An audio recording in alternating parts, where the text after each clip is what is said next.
First thing that's on my mind, chase that bag today, chase that bag today, chase that bag. I can't waste none of my time. What's happening, what's happening, what's happening, what's happening? You already know what time it is, baby.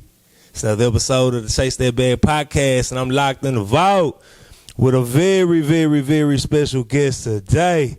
Very special guest today. You know what I'm saying? We have the OG himself. You know what I'm saying? OG Barrlean. You know what I'm saying? Not even just OG Barrlean. You know what I'm saying? But we got Press Box Media in the building today. You dig what I'm saying? Yes, sir. You know what I'm saying? So, yeah, like, I'm really excited, bro. It's always cool when you kind of, you know what I'm saying, sit down and have a conversation with somebody else that's doing something, you know what I'm saying, similar to what you're doing as far as, like, in that same lane. So, you know, it's always good to sit down and have those conversations. So, I'm excited, bro. You know what I'm saying? Like, shit. We finna get it cracking. What's good, man? I'm glad to be here, man. And the OG title, man. I'm not the original gangster. I'm just the old guy. I'm just the old guy, man. So I appreciate it though, brother, for having me here today, man. For sure. Yes, bro. It's a privilege, a pleasure, and an honor for sure.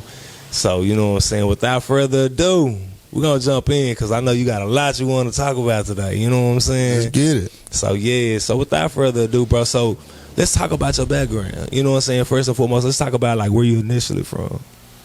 You say where I'm from? Yeah. Man, I'm originally from Henderson, Texas. Henderson, Texas. You know what I'm saying? Yeah. Home of the Lions, man. Okay. But to be more specific, man, I'm from Durgan.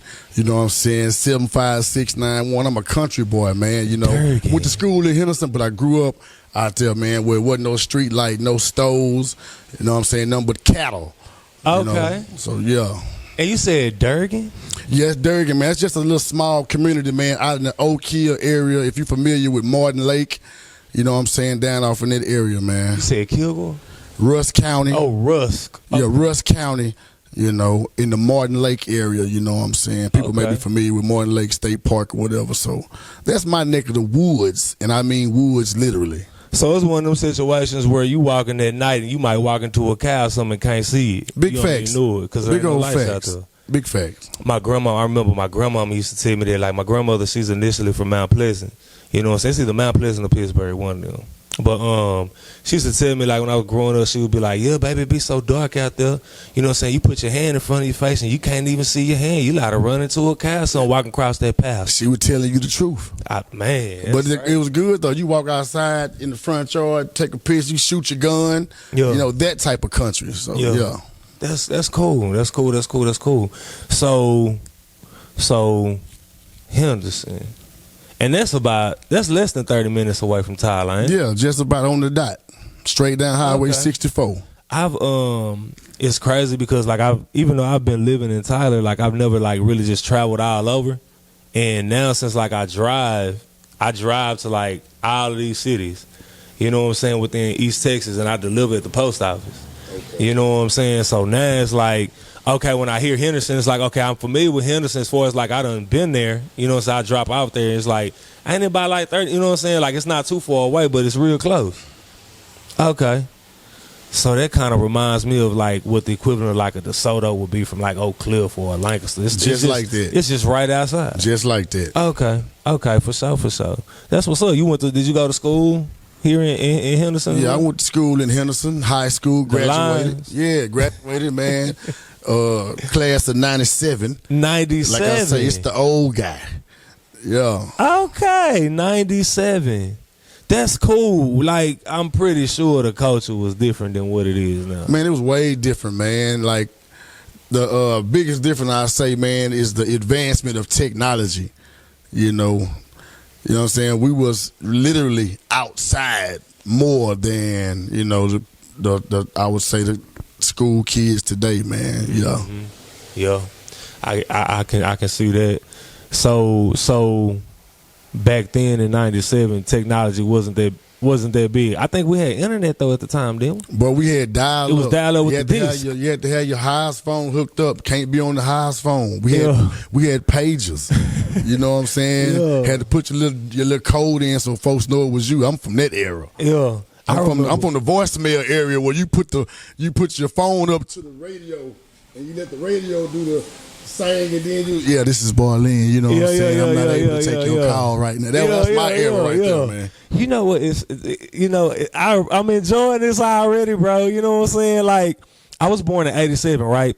So, like, the '90s was a big influence. You know what I'm saying? But, like, because I got older as it gradually went along, like in the early 2000s and stuff like that, you know what I'm saying? Like, I really started listening to that R&B. You know what I'm saying? Right on. Like, that was a great era. And I remember all of that. I remember, like you said with the phones, I remember we would get them packages in the mail with a disc in it. And it was like AOL, like America Online. It was like the big thing then. Right. That was our computer days. Yeah. What would it have been like, Barrlean, you think, if social media or the internet was like it is now back then in the 90s, bro? Let me sit up for this, man, because like, we always talk about how wild the youth is, you know what I'm saying, and how crazy they is, but to keep it cool, to keep it honest, we was doing the same crazy ass shit. We just didn't have an avenue to let you see it right then. Right. We was doing the same shit. You know what I'm saying? Yeah, absolutely. I mean, you know, that's what I hear. You know what I'm saying? Like, and then I just started to think about, all right, so if some of the same shit was popping off, like, what would it be like if social media was prevalent, the internet was prevalent, press was prevalent, when, like, Jordan played ball? You know what I'm saying? Like, you know, we see stuff now about how he is, but you know what I'm saying? Like, what do you think it would have been like? I just think that with the addition of social media, you know, a lot of people that we didn't hear about, you would have heard about because they would have had the opportunity to get that exposure. You know, because with the social media, you can do it yourself. You know what I'm saying? You can promote yourself and create whatever image you want. If you're a ball player, then you got somebody in the stands creating your highlight films to where you ain't got to wait for the school to maybe produce you one. So you could have did a whole lot of the shit yourself, in you know what I'm saying, in a manner like that for the free. Yeah. So do you think that maybe social media would have helped more back then? I think he would have done the same thing it's doing now. I think it would have gave the, like I say, people would have got more exposure, but I think it would also gave, like, law enforcement the advantage like they have now, because we see all these artists right now, they getting banned because of what they put out on social media. And like I say, we talk shit about the youngsters, but I would have been doing the same thing. I would have wanted to show the guns. I would have wanted to show the money. I would have wanted to show the trap. I would want to do all the same things. So, you know, I'm glad, you know what I'm saying, spared me probably. Yeah. What artist was like popping real heavy at that point for you? Back then, man, that was the little Kiki era, man. That was, I'm a big on Houston music, you know what I'm saying, for one. So I think that scene would have had a way more impactful movement than it did, you know what I'm saying, back in that moment. So you had the whole Houston scene, but you had Dallas doing some shit too, but, you know, that was pretty much I'm a screwhead. Okay. You know what I'm saying? So anything screw related, you know, that's me. You can't miss me. Yeah. That's what's up. It's crazy. The more and more, you know, I sit back and I watch the East Texas culture from about the age of 35 and up. The number one thing I hear is Houston. And sometimes I see the impact of Houston on the culture. But I always wonder, though, this is always what's in my head.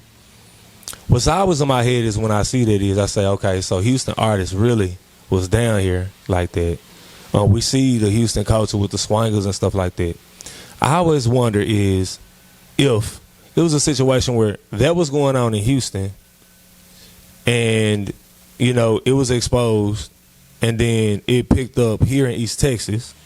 Which it did. Go ahead. Okay, or, excuse me, so definitely, correct me if I'm wrong. Or was it a situation of Houston, you know, the people affiliated with Houston come down here and see what's going on down here? It could be potentially already happening here, but then they take it back and be like, man, I like what them niggas be doing down there in East Texas and shit. You know what I'm saying? I like how they be doing this, and then potentially take it up there. Now, I don't know. I'm not insinuating anything, but I just wonder, like, which one would it potentially be? That definitely wasn't the case because if we had sound scan to this day or all those musical devices, you would see that the Houston artists came to East Texas and picked up a bag. They was literally chasing that bag in East Texas, and they was getting that bag. And it wasn't no artist that couldn't come to any city, Longview, Tyler, Nacogdoches, Lufkin, Marshall, Henderson. They couldn't come nowhere and not get booked and not sell out and make their bag, man. So, they came down here and ate. Was there any East Texas artists at that particular point? Fucking right, man. There's a whole bunch of East Texas artists. What town, what city? You got to look at back then. You got to look at Tyler, where you had BOC, where you had DJ, where you had Jace. Where you had this cat Smitty. You know what I'm saying? Not the Smitty Hawkins, a whole nother Smitty. You had Longview. You had the 903. You know what I'm saying? You had Mr. YBR. You had the Kitchen Boys. I'm leaving some folks out. You had Marshall. You had Dirty Rocks. You had Jefferson. You had fucking Deuce Perry. You had a whole bunch. I can't forget my hometown, man. You had the USC, the Upstairs Clique, which how I came into doing my rap thing. You had the PCP, you know what I'm saying? And a whole bunch of other artists that I can't think off the top of my head that really made an impact back then in the music game. You know what I'm saying? Some of these cats still going today, like ALD. You know what I'm saying? So, boys was active down here then. It's just that, niggas never just took off with the music, you know what I'm saying? I feel you on that. I mean, do you think that potentially the mindset that maybe the artist had then may be similar to the mindset of the artist now? You know what I'm saying? When they potentially see like an artist come down and do a show and get paid, and they sit back and they say, well, I'm a rapper, I want to get paid. You know what I'm saying? Like, was it a similar mindset, or was the mindset different at that time? Like, I think that the mindset really was the same. I think boys was really trying to figure out that formula on how they could, get a dollar out of the music other than hand-to-hand combat out the trunk with the CDs, because that was the wave back then. If you didn't have no flyers, if you wasn't going hand-to-hand, if you wasn't opening up for some of these acts coming down here, then you really wasn't making no noise.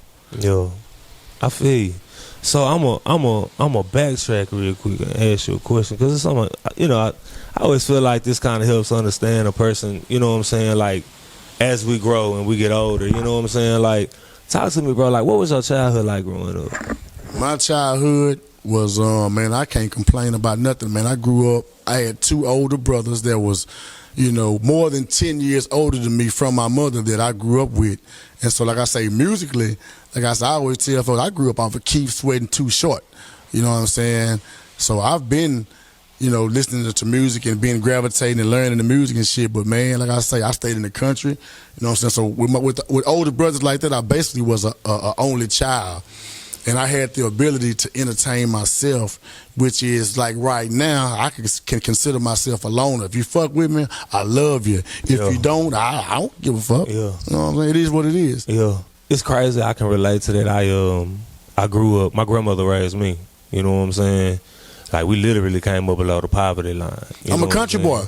I grew up fishing. I grew up hunting. I grew up getting, the cows, we got to go fix fence and put the cows back in, man. That's how I grew up, man.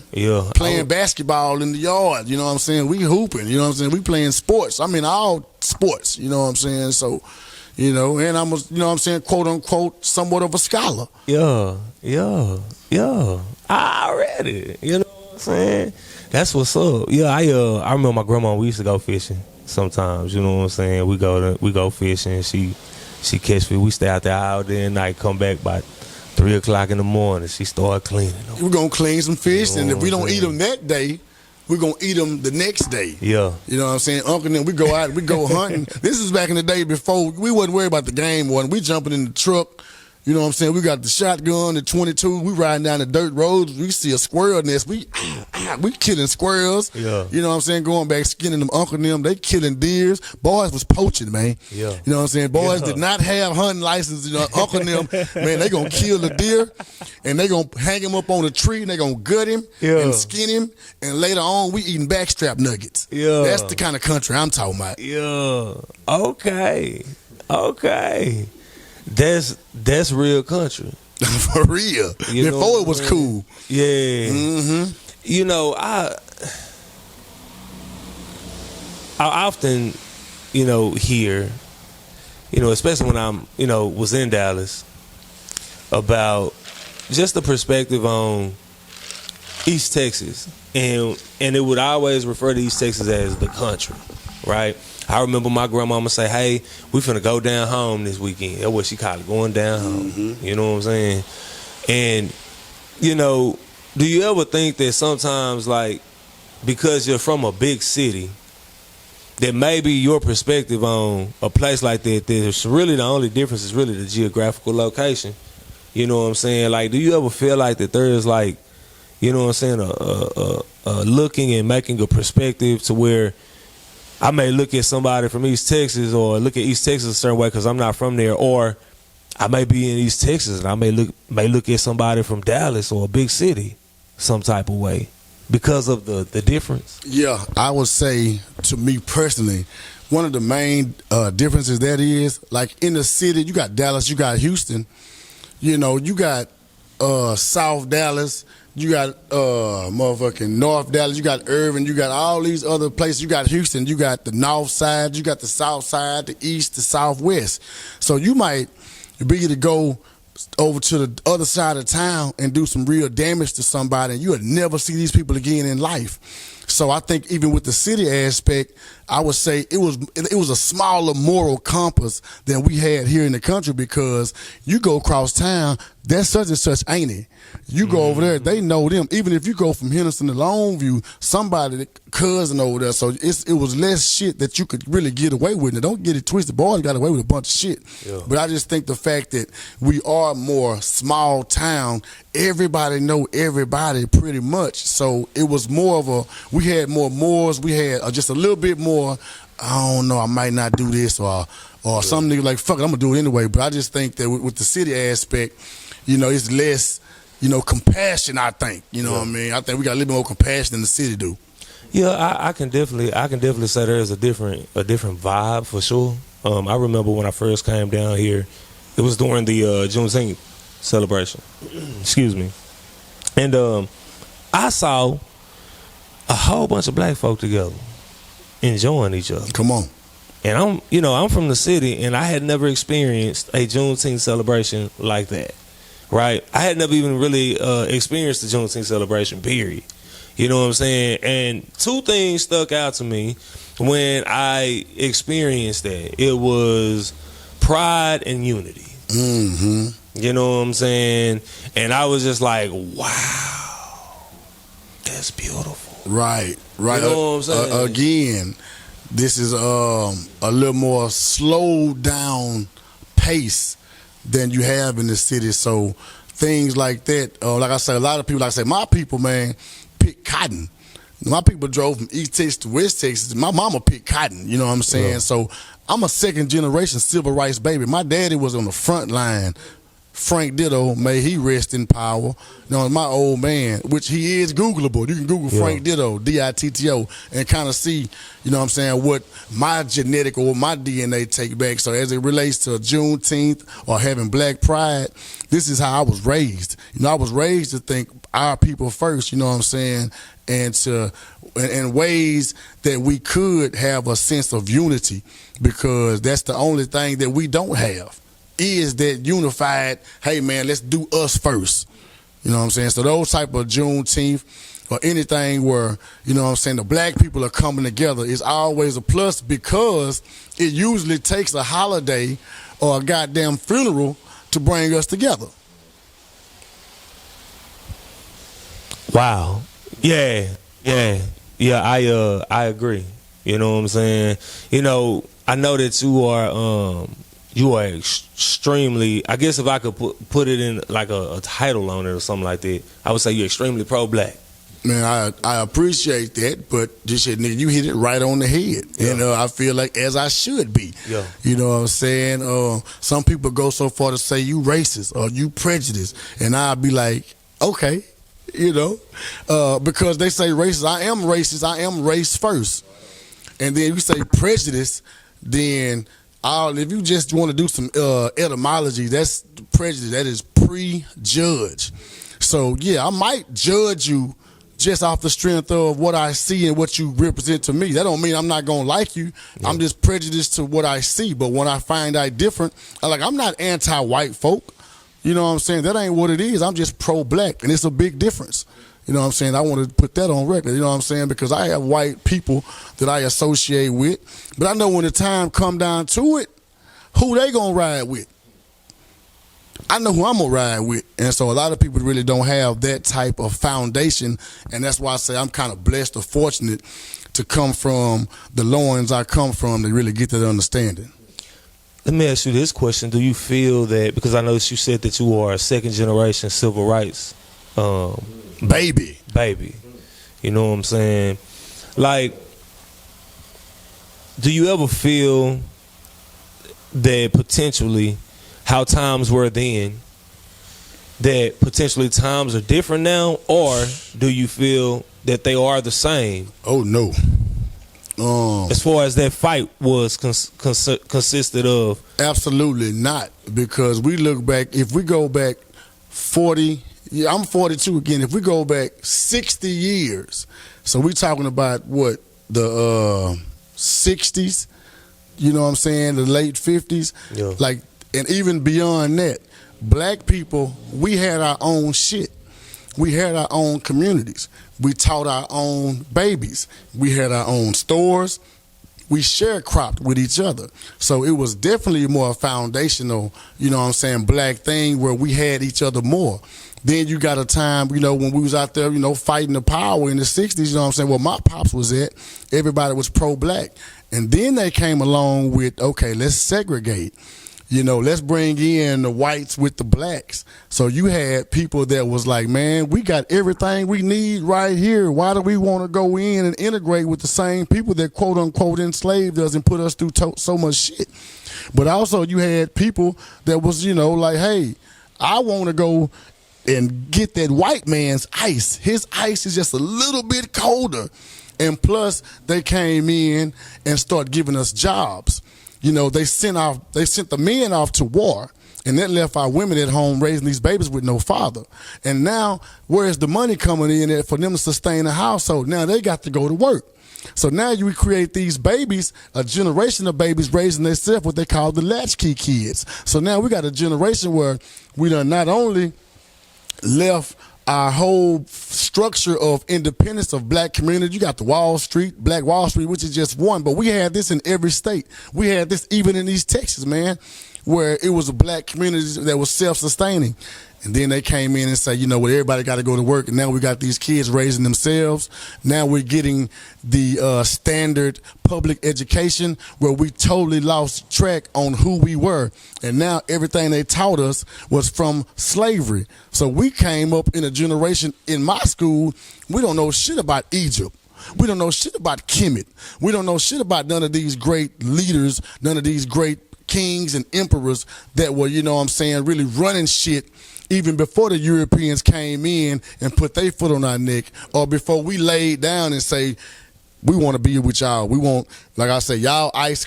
Even though we've been shopping over here with Leonard our whole life, we're going to go over here with Jacob and spend money with him. Like I say, I'm from an area where my mother remember vividly to where the black folks got to go in the back door. You can't go in the front and get you a hamburger. You can't. So these are the type of things that, stuck in my head.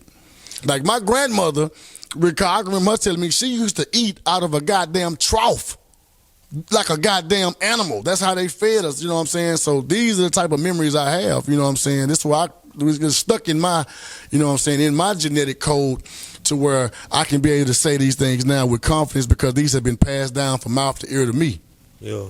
I know earlier you said they wanted to bring in whites with the blacks, and you said the word segregation. Did you mean integration by chance, or did you mean segregation? I did. I said segregation. Okay. You know what I'm saying? It was cool. But you meant integration. I did, brother. Okay. When we integrated. Right. And the reason why I wanted to make sure is because I wanted to ask you a question about that, right? Considering how you said that, there was black communities that were self-sustaining, that had all the major pieces to having a community and ensuring that it flows economically, right? Mm-hmm. Do you feel that Martin Luther King's mission, or either one of his missions, of integration, was helpful to the black community at that time, or unhelpful to the black community at that time? Man, that's a deep ass question right there. I want to say that, boy. You went deep on that one, because a lot of us, you know what I'm saying, we'll throw rocks at Martin because he was turn the other cheek. You know what I'm saying? They was sitting inside of the diners letting the white boy slap them, spit on them, throw coffee on them. We wanted to integrate so bad that because you said that ice was cold. Yeah, we sat up there, man, and allowed them to further dehumanize us because we wanted to be next to them. So that movement in itself was a mistake, but we have to realize, too, Martin was their man. You know what I'm saying? Martin was handpicked, man. So we got to recognize that Martin was first of all, the nigga name was Michael.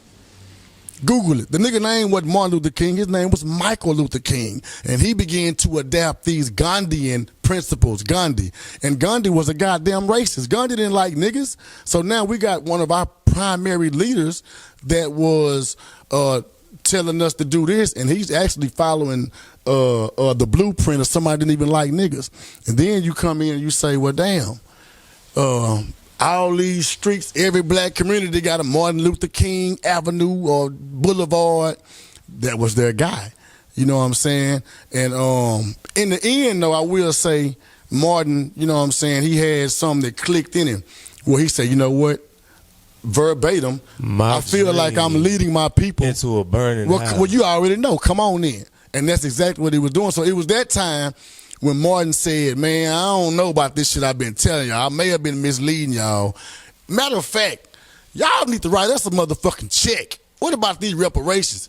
And then next thing you know, boom, they off him.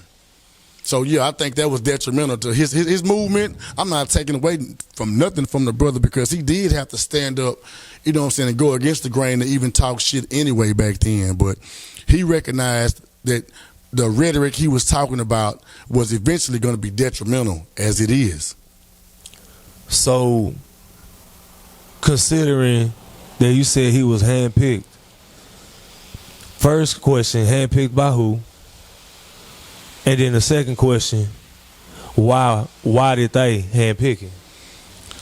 This is my opinion, and this comes from the research and study I've done. But it's no different than it is now. We look at our quote-unquote leaders. A lot of these leaders we have now, they have an agenda, and we can go all the way to Obama. He was a black president. Obama is they nigga, man. You know what I'm saying? Obama didn't do anything to help us. You know what I'm saying? So a lot of these people, man, that they handpick, and when you say who, the powers that be, the ones that want to keep the status quo just the way it is. I want you to go out there. You know what I'm saying? We're going to say we like how you talk. You know what I'm saying? And you got the people that's backing you. We're going to give you this, this, and this. You go out there and you tell these people this to keep them niggas at bay. So Martin, in my opinion, you know what I'm saying, was the prototype for that. And then I think just, you know what I'm saying, his spirit, that African spirit inside woke up and said, God damn, boy, I've been fucking up. Whole time here in the motherfucking hotel fucking the white girl. Yeah, exactly. Thanks. So as a result, how much money, how much of black people's money began to flow and pour into the non-black community as a result of integration?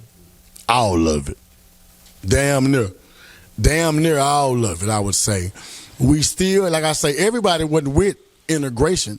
So we did have some of our people that were like, man, I don't give a damn what they selling over there. We got the same shit over here, nigga. We got chickens, nigga. We got hogs. We got all the gardens, the vegetables. We got everything we need. You know what I'm saying? So we ain't fucking around. But for the majority of it, like I say, man, as time went on, the resources began to dwindle because what they do, they instituted the draft.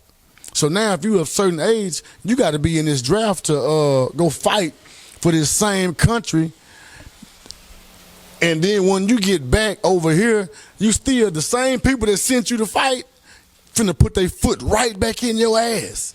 So that was the like you got your uniform on, but you can't go through the front. You got to go to the back and get a burger. But you got your uniform on. You just got through fighting for. You just got through fighting for your country. That don't mean shit when you cross back on get you back on the United States border. You a nigga, and we're not gonna hesitate to tell you a nigga to this day. What's the difference now? Other than back then, they would take the black man and the black woman and the black child, and they would gather all around, and they would call it a pick a nigga. That's where you get picnic from. And they'll hang the nigga up like this here on the tree, and everybody around, even the little kids will come, and they'll watch you hang this nigga, and they'll watch how this nigga get burned, and they'll cut this nigga dick off, and they'll cut his ear off. He'll get his nose. He'll get this finger. You got white folks right now, man, that got black people's, know what I'm saying, limbs in jars in their attic. You know what I'm saying? Right now, to this day. So, but now we fast forward to this day. How did they manage to continue to give us this state of fear and lack of control? Now we got the phones. Now you got the Rodney King. Now they showing the nigga getting beat half to death. Now they got the George Floyd. Now they got the brother up there that they choked down. So these are the same type of images that our ancestors seen where we didn't have no power and control. Now it's done with the law enforcement with a badge, and we are watching it on CNN, on the news. They showing it over and over again. Psychologically, what does that do? They say, damn, man, we still ain't got no power. So ain't nothing changed. They technology just changed. And the motherfucking hands of the devil just got a little bit more slicker. Let me ask you this question then. Excuse me.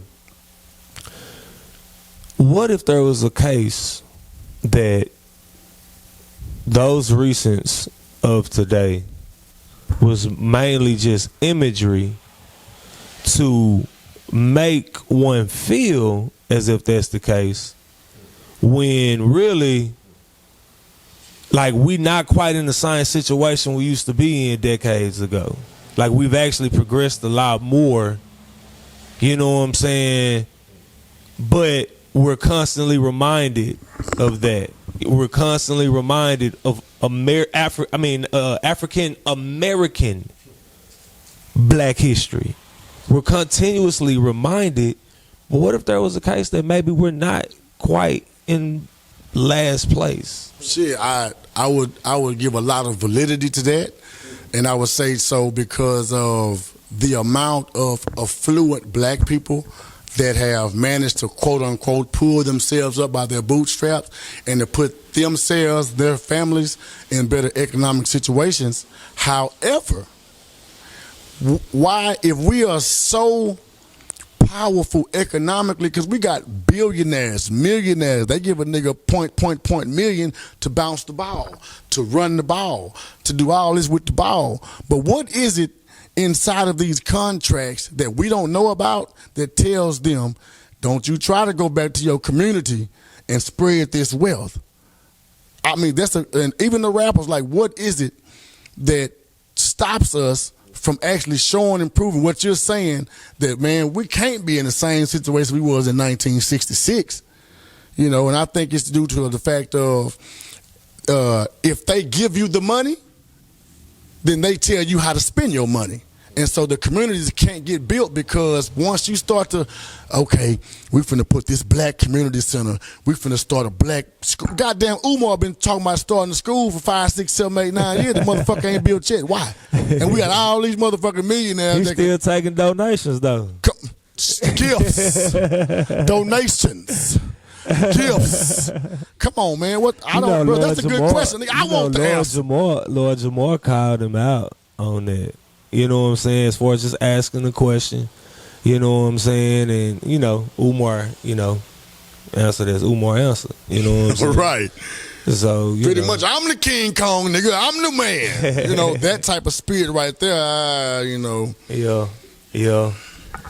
I mean, I just, you know, I listen to some things that Umar says, you know. And what he does, not to cut you, I ain't trying to cut you, brother, but in that brother's specialty, in the ADHD, in the way that they, you know, systematically traumatize black boys, he is absolutely 1,000% correct. So I'm not anti him. I'm just saying what he does is good, but all the other shit, you can keep all that shit. It's a scam. All the scamming, come on, get out of here with that shit. Yeah, the one takeaway that I have from Umar is his statistics. And for example, like he talked about like, you know, the hair industry and you know, the fashion industry, clothing, all these different type of industries that, you know what I'm saying, the black community spends a lot of money in.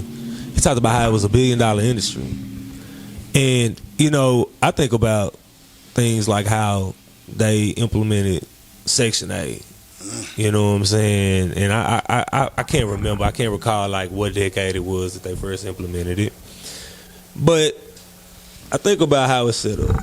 You know what I'm saying? And how sometimes we'll fall victim to it because it'll prey upon certain things that we have as far as like potentially like our characteristics could be. And this is what I mean.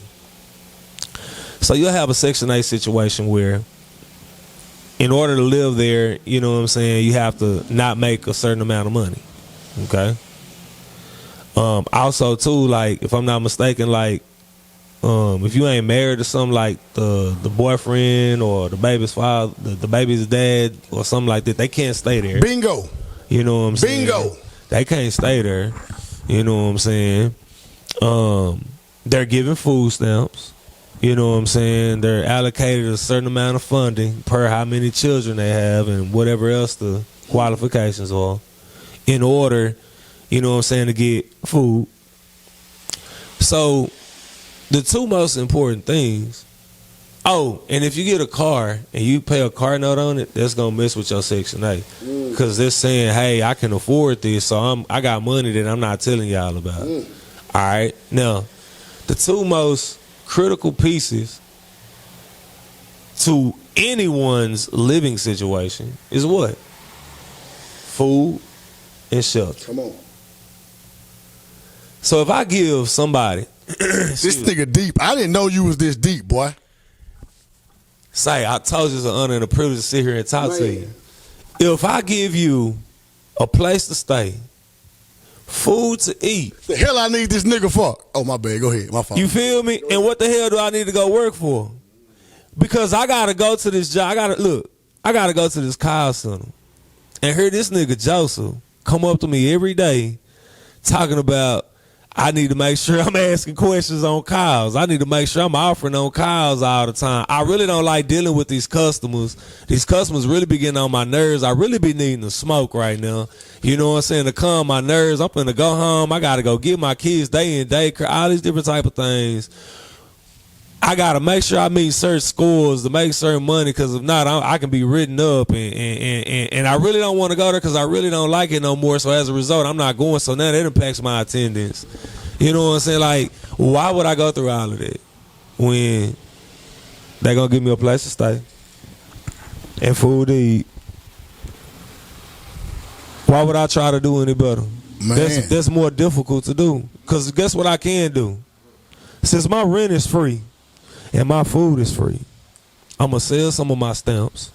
I'm going to buy them. Right, and you going to buy them. So, I'm going to sell some of these stamps. Shit, I'm finna do some hair or sell some drugs. You know what I'm saying? Like, I'm finna get a bag. And I ain't gotta pay no rent. I ain't gotta buy no food. So where am I gonna spend my money now? So what do typically, it really don't, you know, you got some people, this ain't important to them, but some people it is. What do we like? We like fashion. We like to look good. You know what I'm saying? And we love to have fun. And we love entertainment. You know what I'm saying? We're gonna do all of that. We're gonna take trips.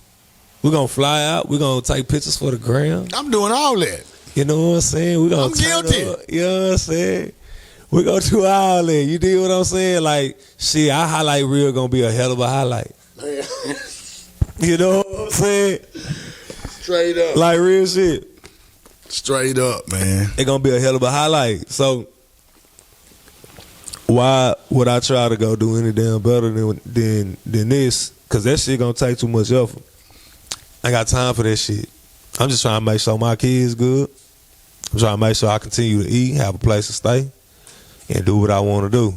Now, you got something there, before I forget this thought, with all that you just said, we talking about the one, because the black man ain't getting none of this shit. You know what I'm saying? So it is a grave disproportion in the amount of women than it is men. Where are our men? We got a lot of men that, you know what I'm saying? Okay, let me rewind a little bit. Just back to what you said, because you just dropped a whole bunch of shit, bro. even back down to the Section 8. Like, one of the main things, when it first started, that shit, when they finna pay your home benefits, the main thing they hit on was, they gonna come in your house. They gonna go in all your rooms. Don't let it be a past nigga shoes in there. Yeah. Whose shoes is these? Yeah. This is a man. So it's a man in here. Your benefits is at stake. So now I can recall people back then, man, that was saying, I had to take all this nigga shit and go put it over in my auntie house because they finna come do an inspection in my house. And if they find a nigga here, I'm finna lose my benefits. Psychologically, our women begin to say, well, damn, I don't really need this nigga. If the white boy is giving me food, I've got $18 shelter, and I can go get and use the rest of the money to get my children in school and to pay their babysitter. Why do I need a man? Thus, I think we begin to get this independent woman movement to where you go back to grandma and them. Name one grandma talking about she was independent. I'll wait. Yeah. No, so that began to break down our family structure. Yeah. So now you got all these children out there that they don't see a man in there. They see this play uncle coming through, and at nighttime they hear a bunch of in the bedroom. He fucking the shit out the mama. Yeah. But that ain't they daddy. So now these kids beginning to realize, wait a minute, this some bullshit now, mom, but my daddy ain't here. I love daddy, but he ain't here. Yeah. But they hearing mama say, daddy ain't shit, daddy ain't doing this, he ain't over here. So what does that do to a child? The child begins to have the same mindset as the mother, like, damn, this black man ain't doing shit around here. So now we start to groom and raise a generation of children that lose respect for the black man who once was, you know, the breadwinner, who once was the first one to get his plate when he got home from work. And that shit began to dwindle down to now where you get a generation of babies like Pac said. Now they hate the women. They done came up and realized, well, damn, mama, really, daddy really wasn't that bad. What happened? Yeah. So now we got a whole bunch of confused children. We got a bunch of women that say we don't need the niggas. We got a bunch of niggas that have said, well, you know what?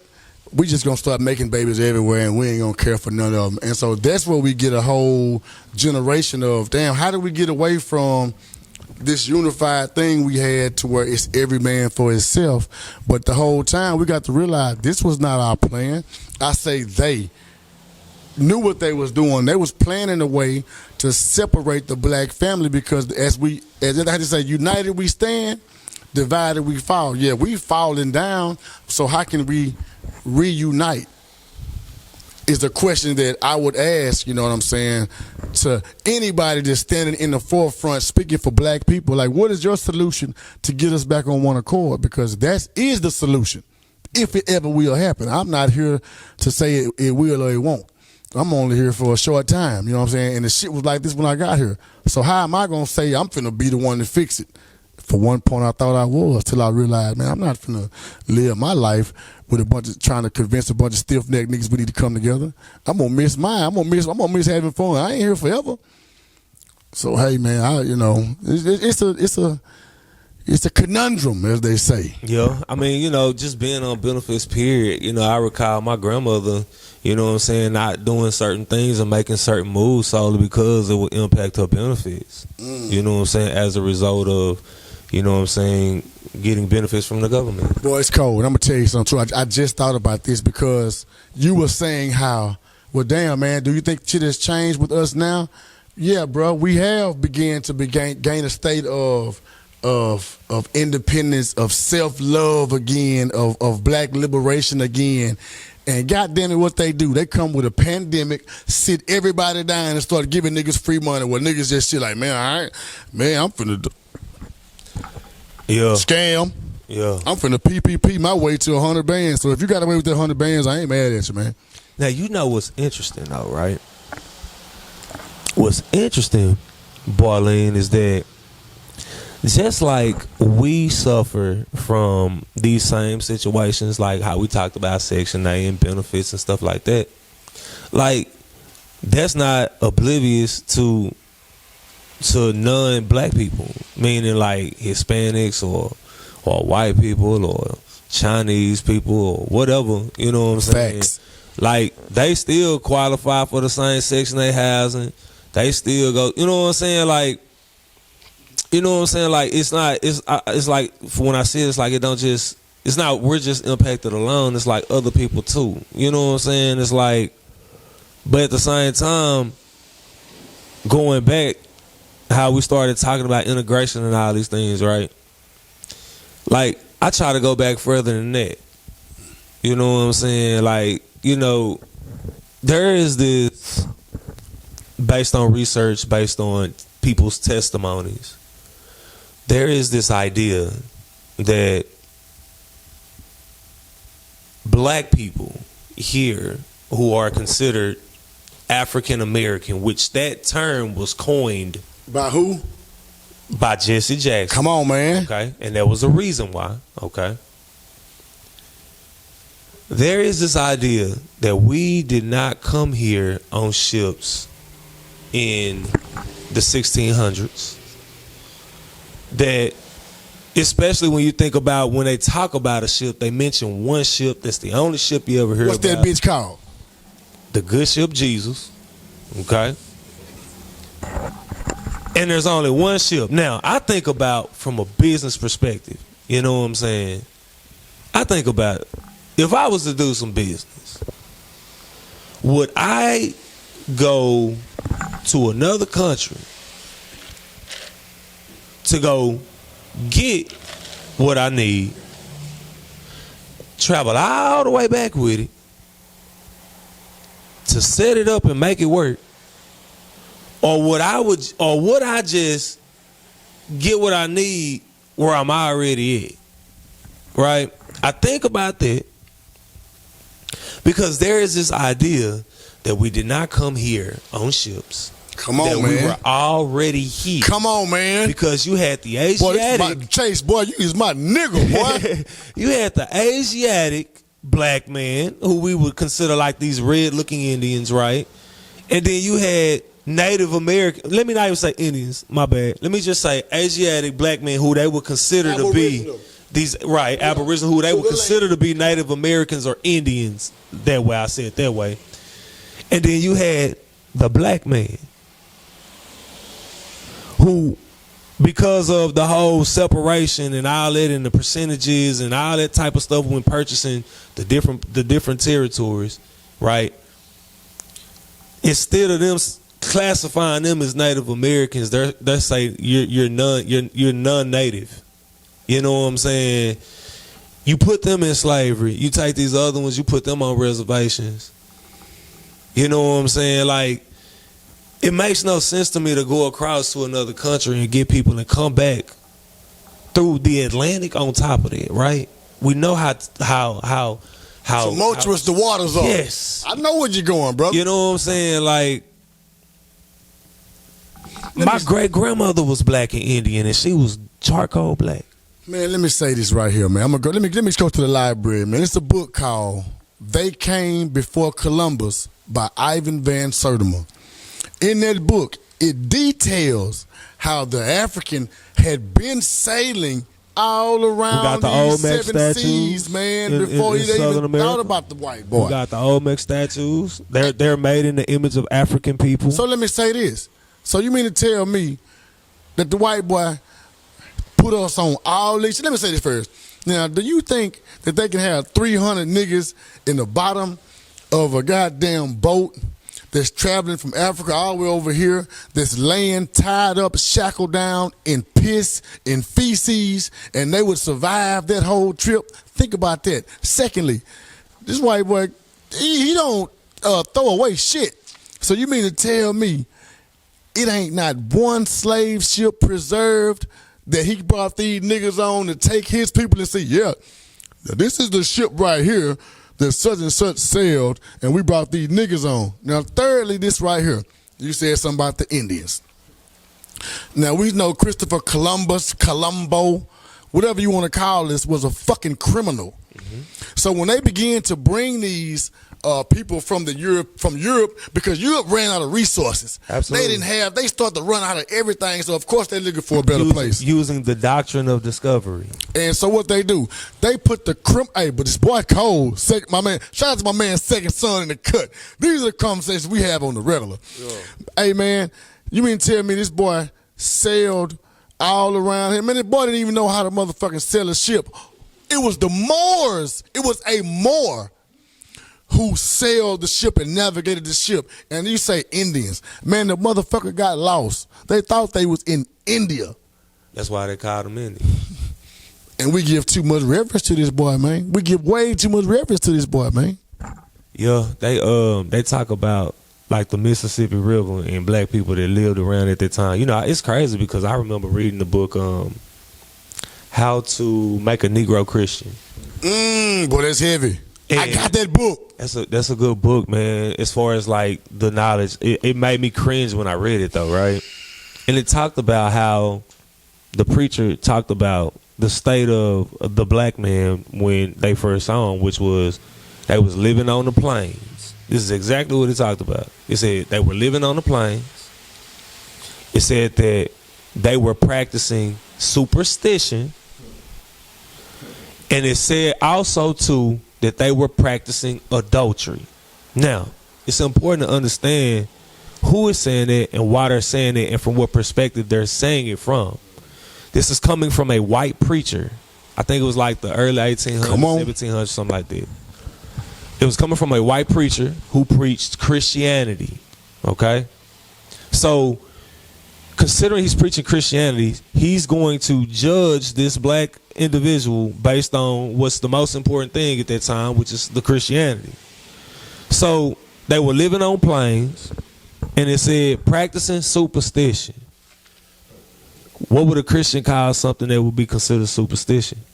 Now, I wouldn't even say voodoo, because voodoo is, yes, it stems from Western, like African, you know what I'm saying, spirituality and culture, but it's also mixed with Catholicism, which goes right back to that doctrine of discovery that Columbus now was pushing, which had to do with accepting his Bible. That's where you get the Santeria from. Right. You know, we had to mask our African religion so that when we got over here, we could still practice our African religion. But we had to use their little saints and all that. Yeah, from you Catholicism. Boy, this nigga here comes. Y'all really still shout out to Chase that bag, man. You know what I'm saying? Appreciate it, bro. I'm humble, bro.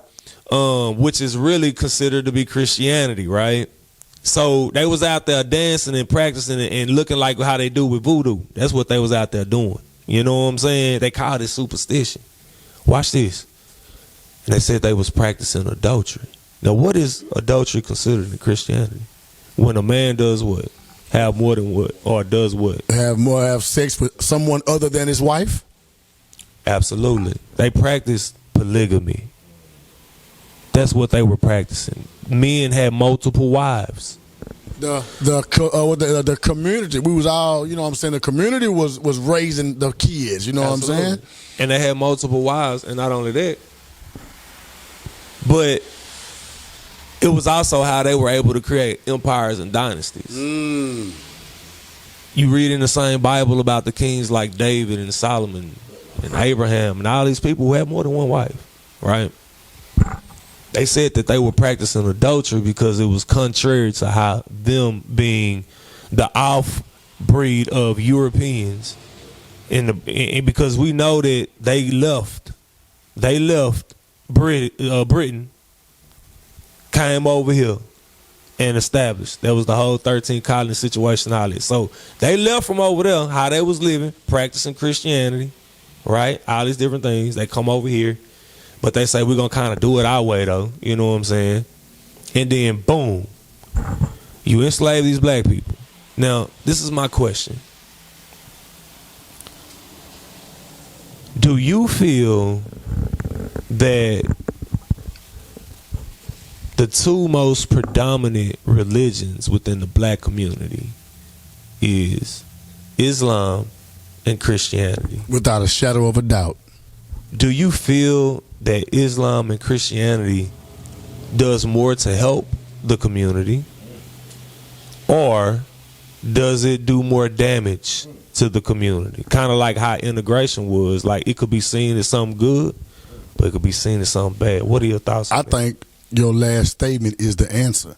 It can be seen as something good, or it can be seen as something bad. And this is coming from somebody who grew up in the church.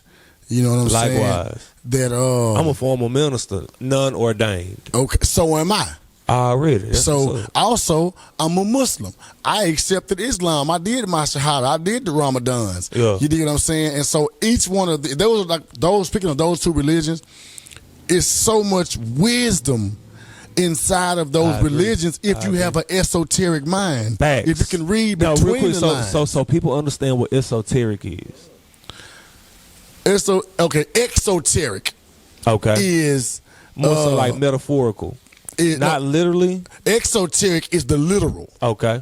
Esoteric is where you got to read between the lines. You got the metaphors, where you got the allegorical stories off in there. Gotcha. And so we were trained with a exoteric mind. We were trained on what the preacher preached to be the absolute truth. You can go to Carter G. Woodson's book, The Miseducation of the Negro, and he explained to you how even when we had our black preachers coming off of the plantation, they were given, you're going to preach this. Right. You're going to preach they this. They were given an agenda. Or this. And if you step outside of this, then now you're going to be the nigga we picnicking on. And that's what that preacher was talking about in that book of How to Make a Negro Christian, where he was responsible for going to the plantations and setting it up and sitting within the congregation to ensure that they were preaching the right messages. And that they also talked about not being able to trust the black man, because if they said if the black man had too much power, he would turn. So that's why they had to make sure they stayed in there. They could not afford to lead them on their own. What's done changed right now? Nothing. What's the most thing they fear? A black man with a voice, and a black man with power, and a black man actually with people that are listening to them. So again, the church is the same right now. The church, if they step outside of the boundaries of what they preach, they'll lose all their 501c3 motherfucking money. Because they're a nonprofit organization. Now, why is that important, Barrlean, that churches are nonprofit organizations? What does that mean for them? In a nutshell, it means their hands are behind their back. It means that if they, now I want you to elaborate too, but to me, that means, like I just said, they are funded by the people giving them the agenda. They are why you think every goddamn election time you're going to see some white boy up in there begging for votes? Because they're going to reach out to the evangelical community. And the preacher going to say, this is a good white boy. We need to vote him in. And why he going to do that? Because he going to get a kickback. It's about the dollar. We don't remember that the school and the church, before it's an institution, it's a business. And that means money is flowing through it. So if the money stops flowing through it, there are no lights, no water, and most importantly, the preacher can't make a dollar. And what is he trying to do? You got some preachers out there, man, that are really trying to, you know what I'm saying, bring some people closer to Christ, or closer to, you know what I'm saying, the Lord. But at the most, you got preachers in there, man, trying to keep them doors open. It's a community of preachers. They go meet. Hey, brother, you come do my revival, I'm going to give you $2,000, put you in a motel for a week. I'm going to come do your revival. It's like the rap game. It's no different. It's no different. It's crazy because, right, to hit the nail on the head and put a cherry on top of it, right, it's a business, like you said, money flows through it. And as a result of being a 501c3 nonprofit organization, they pay no taxes on every dollar that goes through there. So if they brought $100,000, they kept $100,000. There wasn't no taxes. Plus, they also qualify for funding from the PPP program as well as the SBA funding. What? You know what I'm saying? Now, I'm not hating on it, because I say this, like, you know what I'm saying? Like, Christianity at one point in time, you know what I'm saying, gave me some structure and some discipline when I first came into it. You know what I'm saying? Like, I was out there thugging, Barrlean. Like, I'm talking about, bro, I was out there down bad, thugging, bro. So was I. You know what I'm saying? And as a result of that, you know what I'm saying, like, you know, I felt this drawing. You know what I'm saying? I heard this voice. All these different type of things that we hear, right? But once I got into it, and anything that I get into, I started to become like a student of the game, right? I don't give a damn if it's music, if it's entertainment, if it's religion, if it's politics. You know what I'm saying? No matter what it is, like I become a student of the game. It can be shit, customer service and sales. I'm gonna become a student of the game.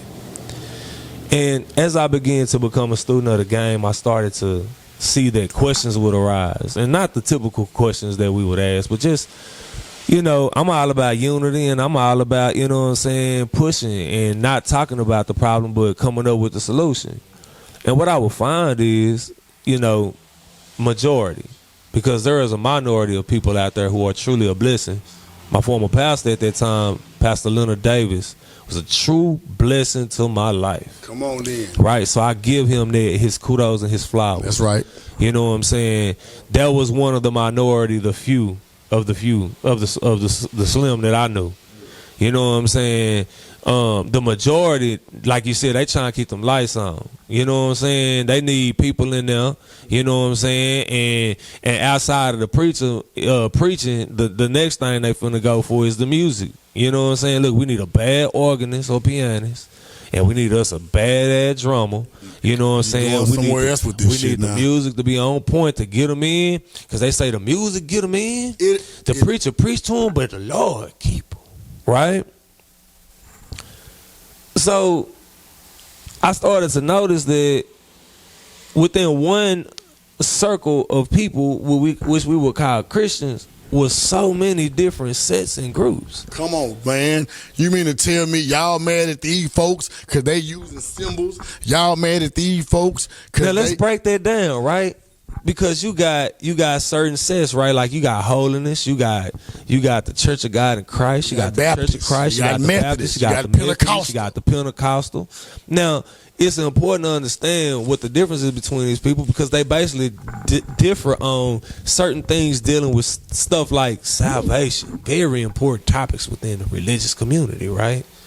Salvation, which means will your soul be saved when you leave from here? And they all differ. One say you got to be baptized. One say you don't have to be baptized. You just got to believe it, that he died and that he rose. One to say, well, you got to believe it, be baptized, but you got to make sure that when he dip you, that you say in the name of the Father, the Son, and the Holy Ghost. Because if you got dipped and you believe, but he didn't say that right there, and it didn't work, you got to go do it again. And while the other one say, you ain't got to say that, you got to say in Jesus. You know what I'm saying? Like, did you even get the Holy Spirit? You know what I'm saying? Brother. You know what I'm saying? Like, how do we know you really got it? You know what I'm saying? It say you gotta have some proof. Well, no, it don't over here. It don't say that. It say you just. But these are all Christians. But they're all Christians. Okay. Who all sit back and differ cylinders, man, on what it takes to be saved, which is the most important thing to a religious person, because they believe in a concept that there is a place called hell that I am going to burn in forever, right? They believe this concept. As a result of that, all of these people sit around and differ on and bicker on what it takes. You got the Hebrew Israelites, for example, who read the same Bible, right? Who talk about, hey, we're the black man this Israel, and we're not supposed to be outside our race and all this. While the Ku Klux Klan take the same Bible and say black people can't marry white people because the Lord told us we shouldn't marry outside of our race. Hey, you spitting. I'm listening now. You spitting. You spitting, man. So I would say, first of all, everything you saying is hidden on the fucking head, bro. And I believe that what caused the confusion from the jump. Now, I want to go back, before I get into that, I want to go, which we talking about Christianity. Which is the same shit that was going on with Martin Luther, the Protestant, who started the whole Protestant movement. Who Martin Luther King was took that name on. You dig what I'm saying? Broke away from the Roman Catholic Church because they was bickering about the same things, what it takes. Because the powers that be say, hey, this is what we gonna go with. If you don't go with it, we're gonna kill you. You're gonna be a heretic. Like, it's the same situation. That's what I know for a fact, man, when it comes to that Christianity, that part right there. Mama can accept Jesus. Granny can accept Jesus.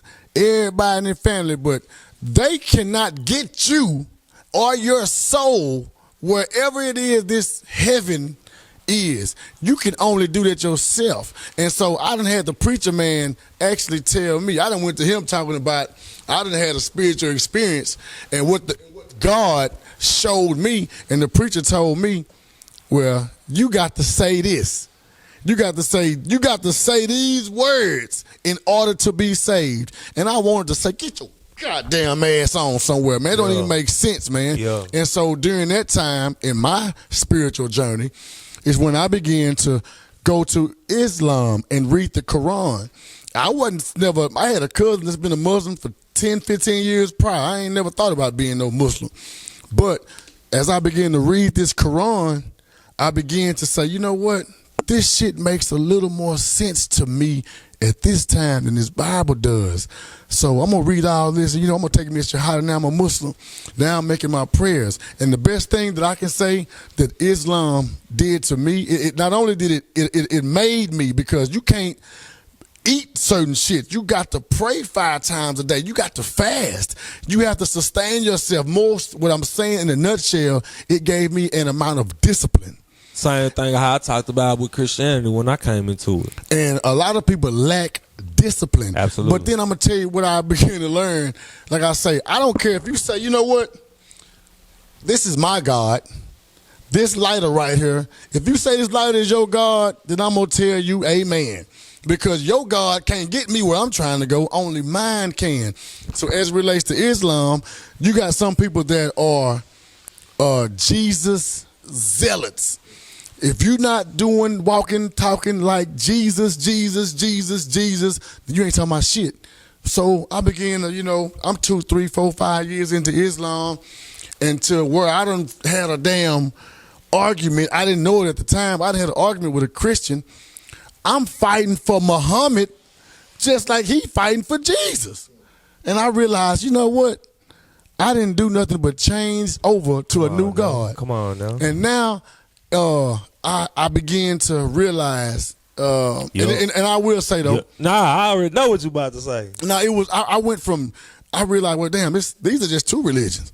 You got Hinduism, you got Buddhism, you got motherfucking Satanism. Nigga, I got books on Satanism. Nigga, I'm gonna read it all. Y'all niggas scared. Yeah. You know what I'm saying? Whatever it is, it's a book. I'm gonna read it. My spirit is strong enough to sustain and to discern what's good for me and what ain't. Right. You know what I'm saying? And I believe that fear is what keeps people locked down into some bullshit they don't even believe no more. You scared that some air god, sky god, is gonna give you a little old spanking. And that goes from every religion. It's crazy. Do you think that the Honorable Louis Farrakhan's message as a Muslim has changed over the years in regards to his acceptance of Jesus and what Jesus is to him? You know what I'm saying? I'd probably say no. You think? Because I haven't really heard a difference, and that's the kind of a catch-22. Because if you go to the teachings, if you go to his teacher, the most honorable Elijah Muhammad, and go back to what he was teaching, he taught the black man was God.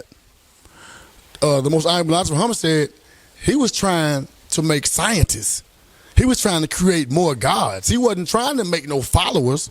You know what I'm saying? So again, we got to realize that you know what I'm saying, that religious group, the nation, you know what I'm saying, it went up, it went down, and then Farrakhan came, and it's been his ever since. Yeah. You know what I'm saying? He's been the leader ever since. And like I say, we don't have a more powerful speaker than the most honorable Louis Farrakhan. I'm not knocking the man. Do I believe everything he say? No. Yeah. No. So it's crazy, right? Because the same thing that you saw when you became a Muslim, and then how you started to differ with the Christian who preached Jesus as you preached Muhammad, right? That's what I noticed when I left Christianity, right? I first started, you know what I'm saying, really researching the history of it. And I remember saying, who do I believe in now? And who do I pray to now? Right? And I left the Christian community I unsubscribed, and I was just conscious at that point.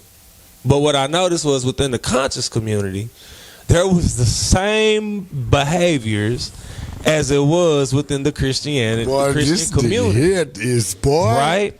You got a Scientologist, you know what I'm saying, going against a Muslim, with a Muslim going against a Christian, with a Christian going against an atheist, with an atheist going against a comedian. Come on. And I was like, it doesn't stop. Matter of fact, stop. I'm seeing people with podcasts and shit online setting up verses, you know what I'm saying? Debates and shit. Signed up to setting up debates and shit. You know what I'm saying? Where man, so you done seen the settings, the Polites, the Wesley Muhammads, the Shaka Atmos. You done seen all this nigga. You see what I'm saying? So I was like, damn, it's the same behaviors. And this is where I finally came to my conclusion. Barrlean. Boy, this shit too real, man. This is the conclusion I came to, my brother. Because remember, I asked myself a question. I say, who the fuck do I pray to and believe in now? And then this is what I discovered. I said, me. Ooh, we. I said, me.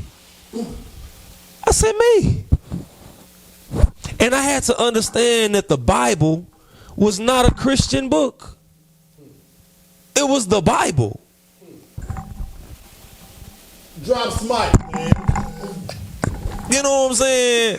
Like, I had to understand that it was not a Christian book. That it was just a book. And no different from any other piece of literature that has ever been created.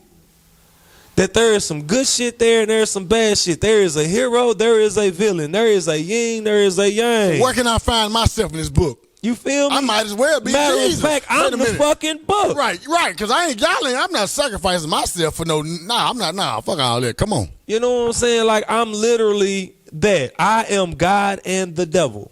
I am good and bad. What they say, polarity. I am positive and negative. Come on, I man. am yin and yang. You know what I'm saying? I'm all of these things. I can tap into any one of them. They talk about the concept of God in the Bible and how it first was a thought and then it became the word and then it was manifested. We do the same thing. We sit here, we have a thought in our head, we write it down, and we speak it. And then we make it happen into existence. Whether it's us or whether we have other people to help us. Watch this. Jesus came here, he's God. But this nigga needed 12 disciples. Come on, man. He needed some help.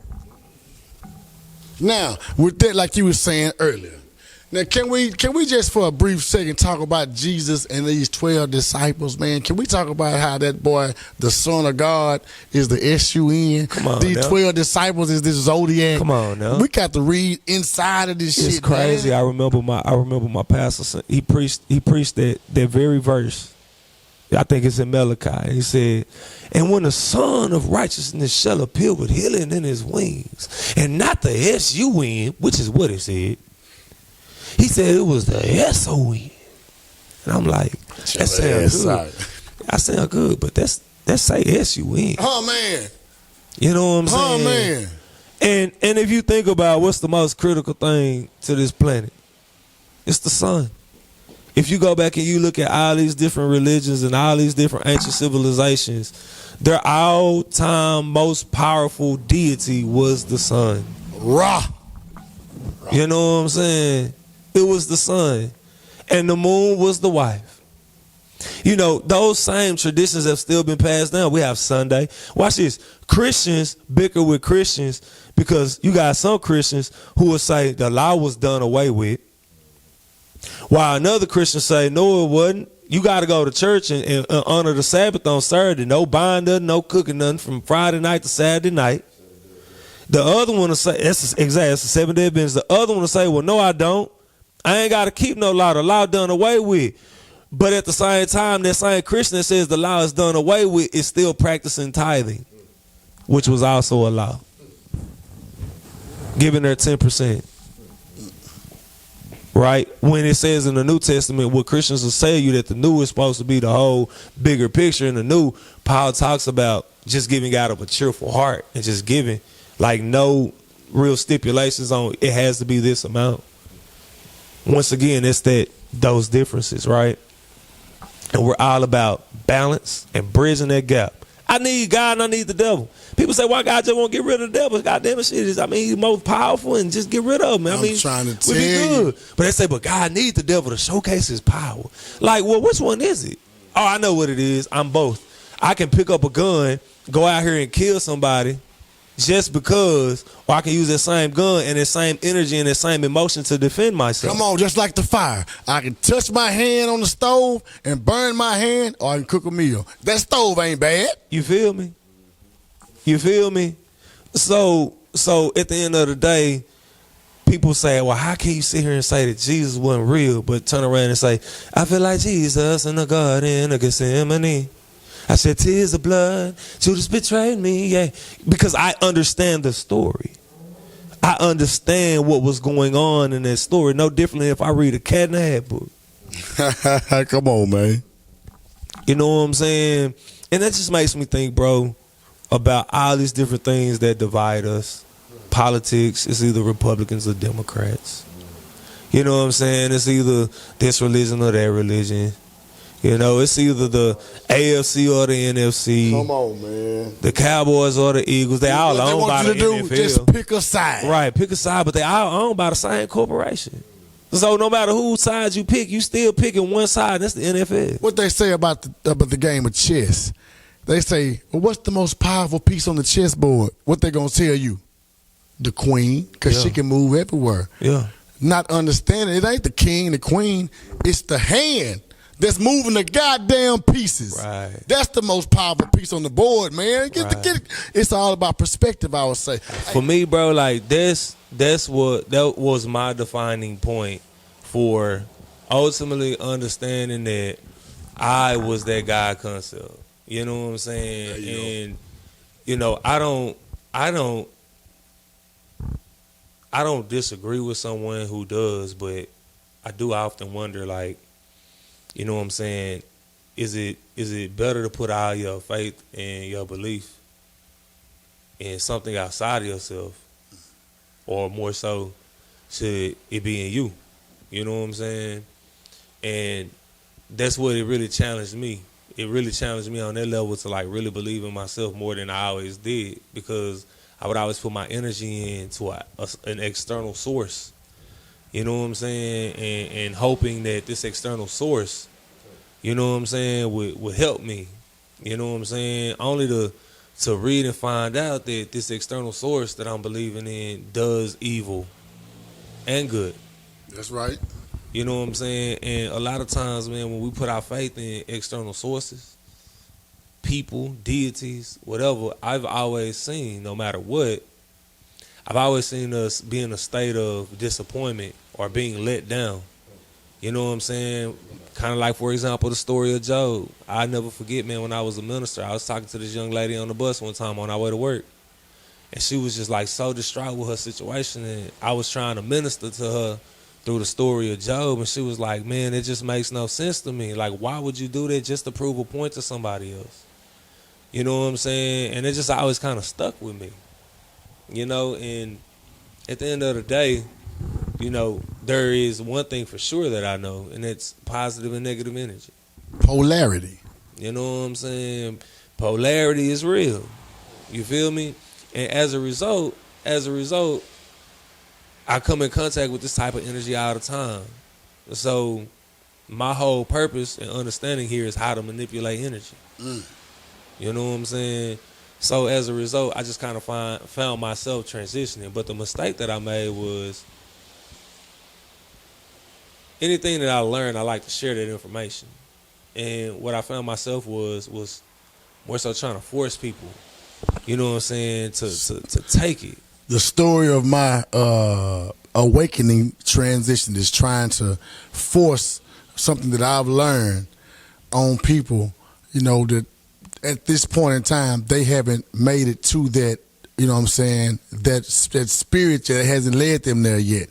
Not to say that it never will, but a lot of times that was my problem. That was my problem.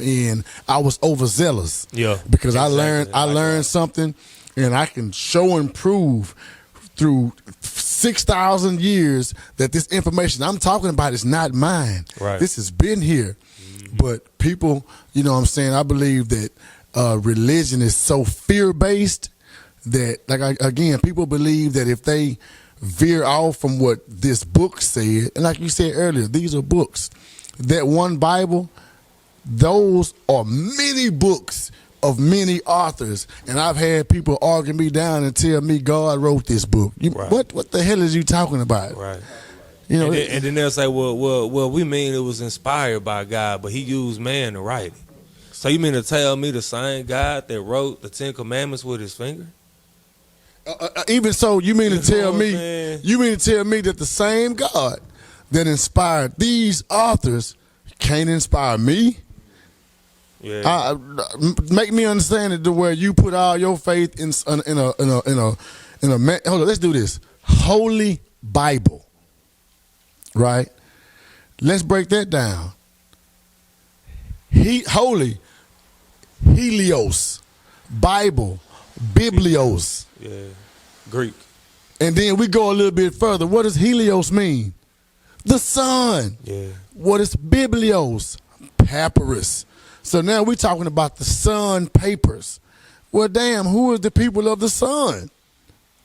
So, again, we got to look at these. We got to be able to dig back, man, and we got to do a little etymology. We got to do a little research, and we can't just take everything that is given to us at face value because mama did it, grandma did it. Like I said, you can't get to wherever this heaven is, you know what I'm saying, off of grandma. You got to get there yourself. And you mean to tell me I can't have heaven till I die? Yeah. I ain't going for that shit. Yeah. I ain't going.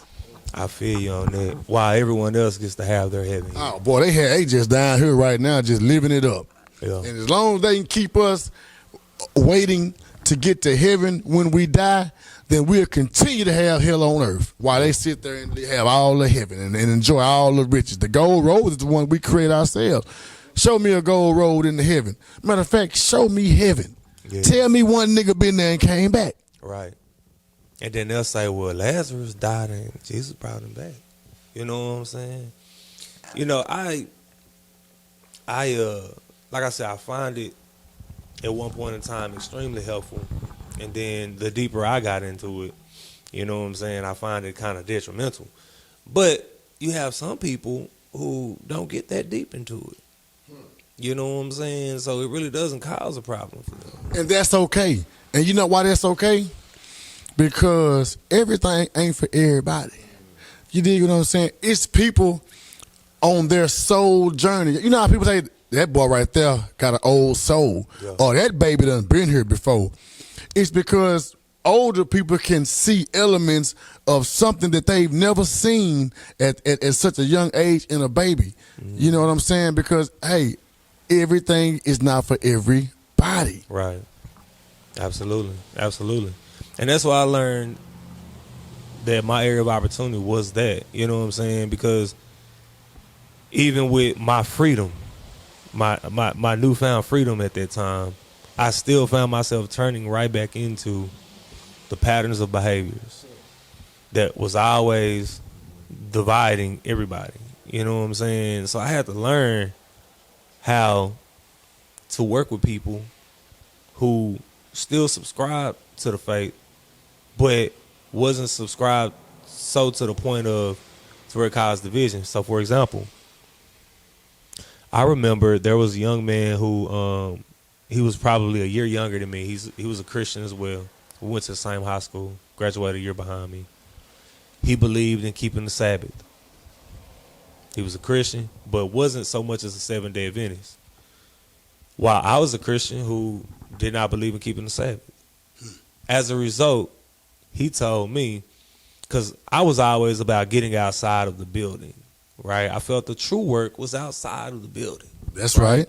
And I wasn't going outside of the building to necessarily bring people back to the building, right? It was more so going out just solely concerned with their well-being, and at that time more so for me it was spiritually, right? But you have a lot of majority of religious groups go out solely to bring you back to that building. And if you are a non-subscriber, you've heard about, you're going to think you just want me in there for my money, right? He said that we could not go out and do these things because we would be preaching two different messages. And the reason why that was so important is because he felt that his message of keeping the Sabbath would lead to salvation, as to where mine would not lead to salvation. And as a result, two young black men, we were black before we was in these religious subscriptions. Come on now. You know what I'm saying? When you come out the womb, you're not subscribed to anything at all. Come on now. You know what I'm saying? Two black men could not come together in regards of a mission of going out within a black community to see about how people are doing. You know what I'm saying? And not only that, something else that's always troubled me is when religious groups go out, they go to the poverty communities. You know what I'm saying? They go to the hood. Like it ain't Christians out there in the good neighborhoods with the good money.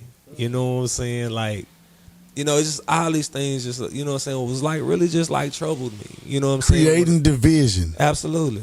Absolutely. And We once can be again, we can be childhood friends. We could be from 5 years old, childhood friends. You was in the church, I was in the mosque.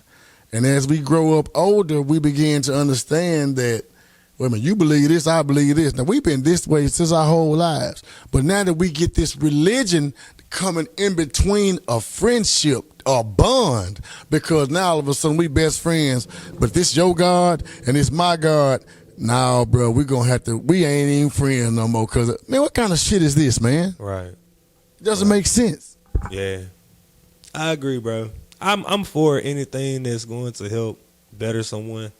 It's just sometimes it's the division. But I mean, I get it, because you know what I'm saying? Like, I remember, for example, East Texas Versus, right?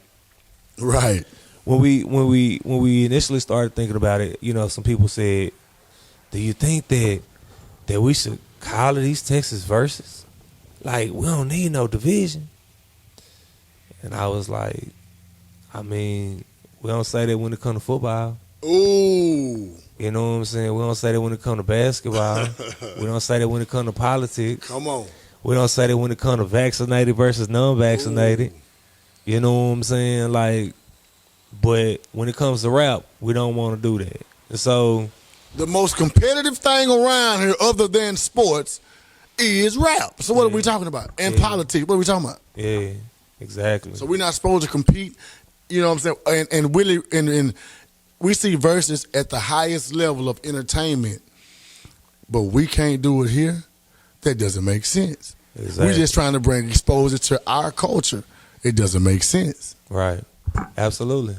And at the end of the day, everything that we experience here from a system perspective is just that it's a system, and it was created by someone. And as a result, there's going to be flaws in every system. As a result, there are going to be people who like the system, and there are going to be people who don't. You know what I'm saying? So, you know, just trying to find out ways to be able to work with people in spite of their differences has been like a new mission for me. You know what I'm saying? Which has been why the culture of East Texas has been so important. Did you like that transition from our religious topic conversation? Barrlean, this boy cold, man. You know what I'm saying? This boy ice water. You know, East Texas is a beautiful culture. And, you know, I sit back and I watch the culture, and, you know, podcasting, you know what I'm saying, and just kind of covering it, you know. You know, I know that you have a podcast as well. And the podcast is called The Press Box. So what inspired you to start The Press Box? Did you start it by yourself? Did you start it with someone? First of all, we talk about The Press Box. We're talking about media. we're talking about a means to share information, a means to provide exposure, a means to give the news that you can use. You know what I'm saying? You got your news on TV, but they don't really talk about the things that really affect us the most. So that was me.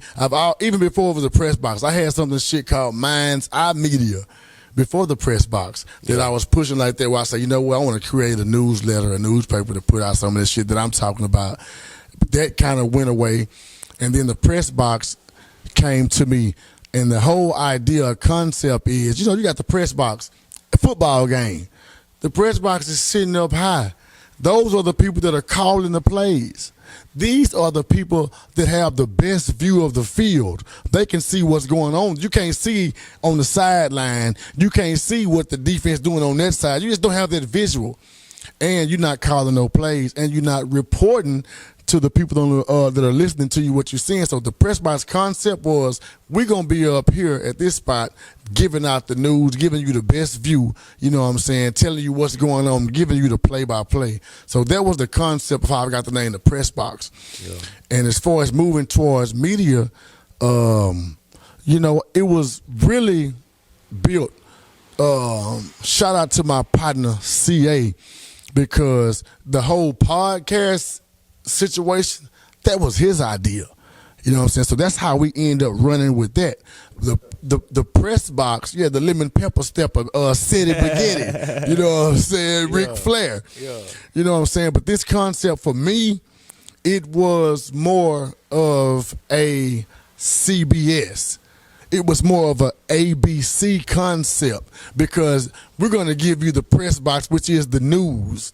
We're going to give you the Walk With Me segment, where you may get some religious, where you may get some consciousness. We're going to give you a whole segment over here of some comedy. We're going to give you a little bit of sports. And we're just going to get here and talk shit. We're going to give you skits.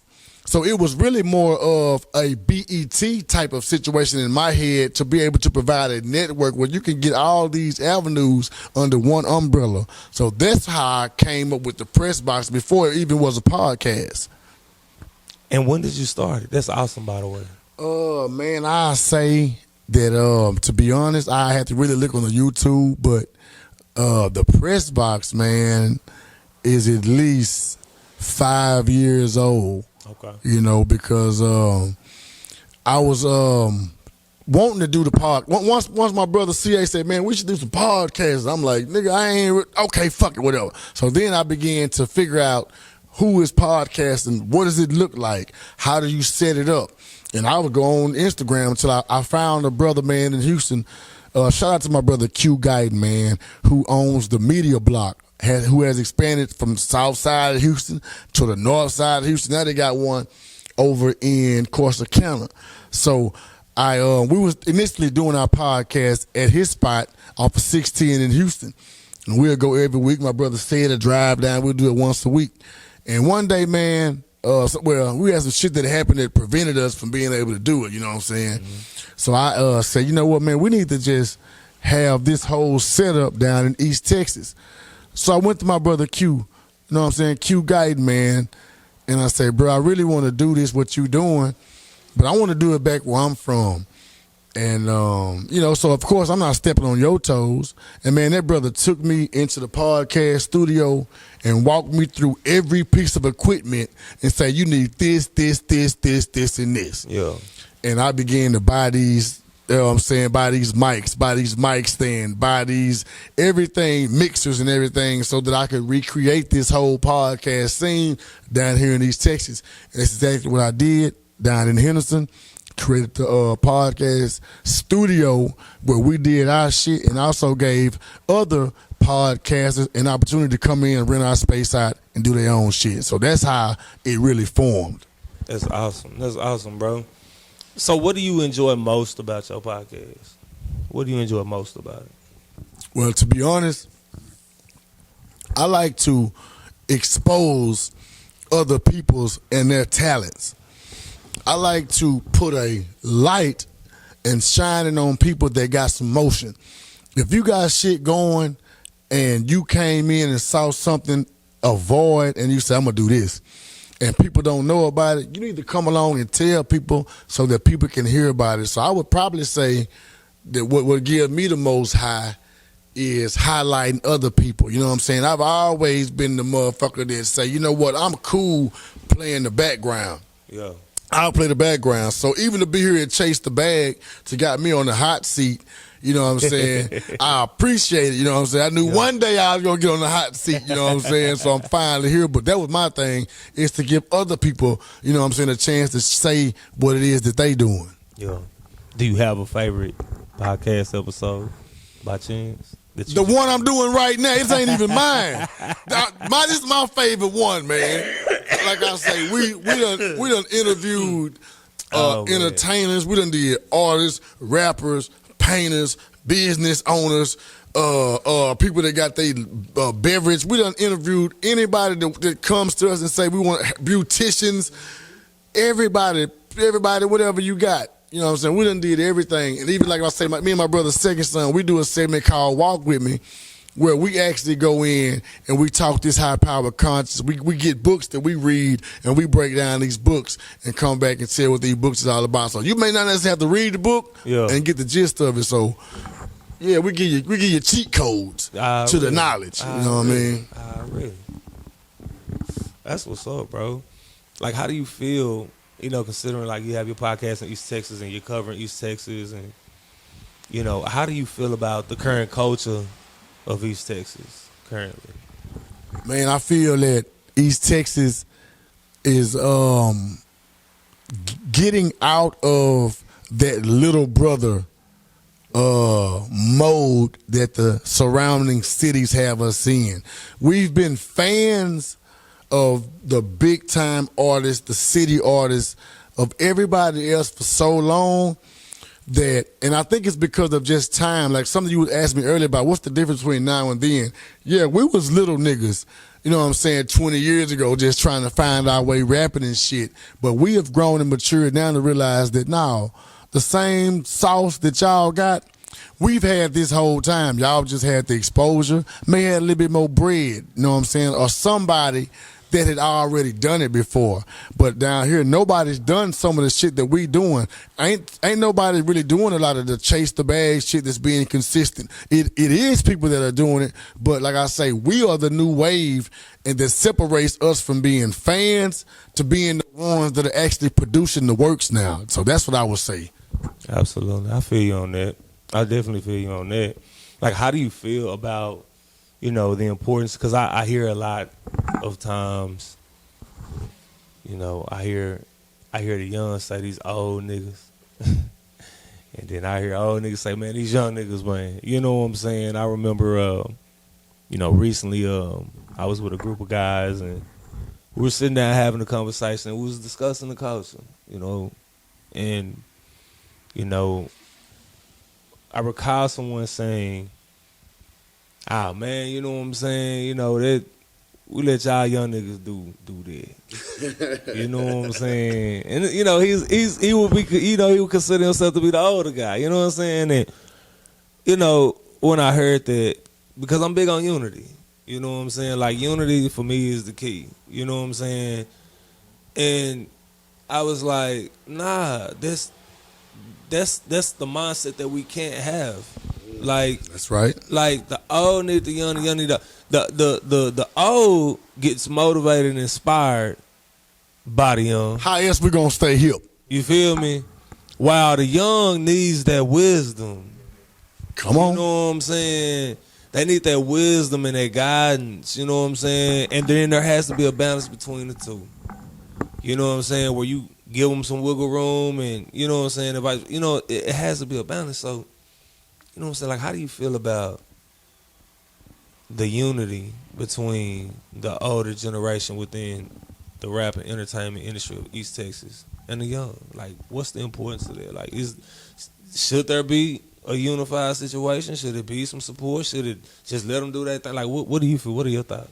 Well, no, you can't just let them do their thing, because, again, first of all, you got the youngsters coming up, and a lot of them say, man, y'all old niggas need to sit down. Y'all niggas need to get out the way. If you this old, there ain't nobody trying to hear that shit. But goddamn, young nigga, don't you want to grow old? Don't you see the value and importance of growing old?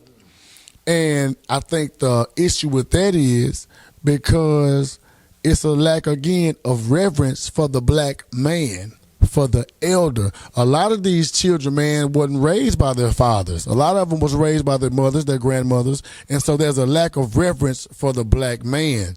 And then you got a bunch of old, bitter niggas, you know what I'm saying, that was popping at one time maybe, or maybe they never did get to pop. And then they see these young niggas having bags. Because these young niggas, man, getting to some money back when I was coming up, you know what I'm saying? Boys wasn't flashing $250,000 on the phone. Now these young niggas get money. However, with that money comes things and issues and ways that you should move that only an old nigga can tell you how to survive. You want to die at 22 years old with $250,000, never get to enjoy it?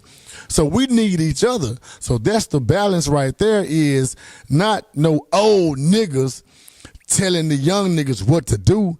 It's some of the elder brothers or quote unquote OGs saying, bro, I see what you're doing, nigga, and you doing better than I'm doing right now. That's a lot of problem right now, man. You got a lot of young niggas doing better than, you know what I'm saying, some of the old niggas. Old niggas don't like that. They fucked up while the young niggas out here balling out of control. You know what I'm saying? So I think it's just the balance of brothers with the older brothers with the mentality to be able to relate, to be able to speak to and not at the young brothers, man, so that they are able to receive the message that we trying to give. Because I'm one of them elder brothers, man, that, you know what I'm saying, if I see you doing something, I'm going to salute you. But if I see you fucking up, I'm going to tell you, bro, you're fucking up. You about to fuck your bag up. You know what I'm saying? So I think it's just the balance of, I think it's a communication thing, bro. We don't know how to talk to each other. You know what I'm saying? And that goes along back. I don't want to get back into this too much. I like where you're going. But that's that Willie Lynch shit that we're going to put the old niggas versus the young ones, and we're going to let them feud, and they'll never come up with a plan. Yeah. Yeah, it's crazy because as you was explaining, like, that's what was going through my mind. Like, my next question, which you actually answered it already, was going to be, you know what I'm saying, what about for younger people who say that, man, they approach and how they come to me, you know what I'm saying, and vice versa. Like, I mean, you pretty much, that's what you said. It's about the communication. You know what I'm saying? Talking to someone rather than talking at them. You know what I'm saying? And, I think that if the approach is different, I think the response would be different. Facts. You know what I'm saying? But that all boils down to the mentality and the person. You know what I'm saying? Like, are they trying to talk to someone, or are they rather wanting to talk at them? Right. You know what I'm saying? Like, definitely, like, with your podcast, bro, like, one thing I'll say is, like, when I started, I didn't really know who was, like, podcasting or anything, right? So I just kind of, like, just jumped out there solely because I shared the same passion that you share, right, which is wanting to expose, you know what I'm saying, and be able to shine a light on people. And, I'm the type of person, if I do know someone is doing something, you know what I'm saying, like, even if I don't necessarily know them, per se, I'll still come to them and, be like, hey, this is something I'm thinking about doing. You know what I'm saying? Like, what are some things that you've liked about it, learned from it? What are some challenges you faced? You know what I'm saying? And just kind of like, you know what I'm saying? Like, get some guidance before jumping into something. And at that time, I didn't really know anyone who was doing it. So I just kind of jumped out there. And, coming to know other podcasters that are out there in East Texas, right? Like, I appreciate, you know what I'm saying, just as a person that's a fan of the culture, like, you all's platforms. You know what I'm saying? Because you all's platforms are there, and they give people opportunities for them to be exposed and get a light shine on them. You know what I'm saying? I think that a lot of times, sometimes, we find situations where somebody will come out and a person may be the type of person that starts to feel threatened. You know what I'm saying? Boy, hey, come on. Because someone is doing something. You know what I'm saying? When really, I feel the mindset that would be good to have is, shit, more people doing it who really are passionate about it, who really care about it, who really want to do it. More people doing it because it just shines a bigger light. You know what I'm saying? I absolutely agree because, like I say, I know of quite a few people that have started podcasts and done it or whatever. Some people not longer doing it, and like you say, you feel threatened. Like, this is not a competition. Right. Chase the bag. Me and we not in competition, right. and that is why he would say, "Hey, nah, you come on my show. You doing what? Come on my show and tell your story." Because again, this brother, we doing the same thing. However, we not going about it the same way, but we both doing the same thing. So there is no competition. There is no hidden jealousy of, man, I ain't finna put this nigga on my podcast. You know what I'm saying, or whatever, because of whatever. And I believe that transfers even to the entertainment, even to these rap artists, because it's such a competitive sport that we forget the power of networking. Right. We forget the power that if I put this person on my song, I'm going to get their whole fan base. Yeah. And if I go to this city and get on this person's song, I'm going to get their fan base. And at the same time, they're going to get mine. So the right hand is watching the left the whole time instead of thinking, nah, I ain't finna fuck with that person because we doing that right there. That its competitiveness can go to the extreme to where it can be a detriment to where, goddamn, bro, let's work together. Right. Going back to everything is good, but too much or not enough of. You know what I'm saying? Losing that balance. You know what I'm saying? And I think that pride and ego drives us to be great, but too much of it, you know what I'm saying? Like, that's where we start to go wrong. You know what I'm saying? I agree. So definitely like big kudos and big salute, you know what I'm saying, to you, bro, in your endeavors, bro, because it's great. You know, you just recently opened up a new business. You know what I'm saying? That's, that's entrepreneurship. You know what I'm saying? Like, talk to me a little bit about that. Man, appreciate you, bro, for acknowledging that. My brother finna hand me a flyer right here. We just came out, man. The business opened up a men and women's boutique in Henderson called the Legends Den. I did this with my significant other. Like I say, the Press Box Media Group is in this building. Directly next door to it is where the Legends Den is located in Henderson. And somebody actually occupied that space before I got it and was selling clothes or doing whatever, and the building became vacant. Shout out to Tia. I ain't gonna shout out to Tia Boone, who was doing this shit right next door. You know, so he moved on, started doing other things, and the building was vacant. Like I said, I didn't have in mind opening up a boutique or whatever. However, I always wanted to, you know what I'm saying, entrepreneurship has always been the green light. I don't want to work for nobody else, man, at the end of the day. So the building came available, and we sat there and talked like, damn, man, I really don't want no new neighbors moving in over here next door. Let's just get the building, let's just get the building, pay the rent and get the building. We'll figure it out. And in the midst of all that, we was like, you know what? Let's just, you know what I'm saying, sell and sell these people, you know what I'm saying, do what we already do best. You know, we already gonna jump fly. You know what I'm saying? So we said we're going to get some men clothes, women clothes. We got candles, accessories, all other things, man, and we're still adding on to it. So really, it was a void that I seen that could be filled, and I filled it. You know what I'm saying? So that's kind of how that really got started right there. And I heard them candles out the chain.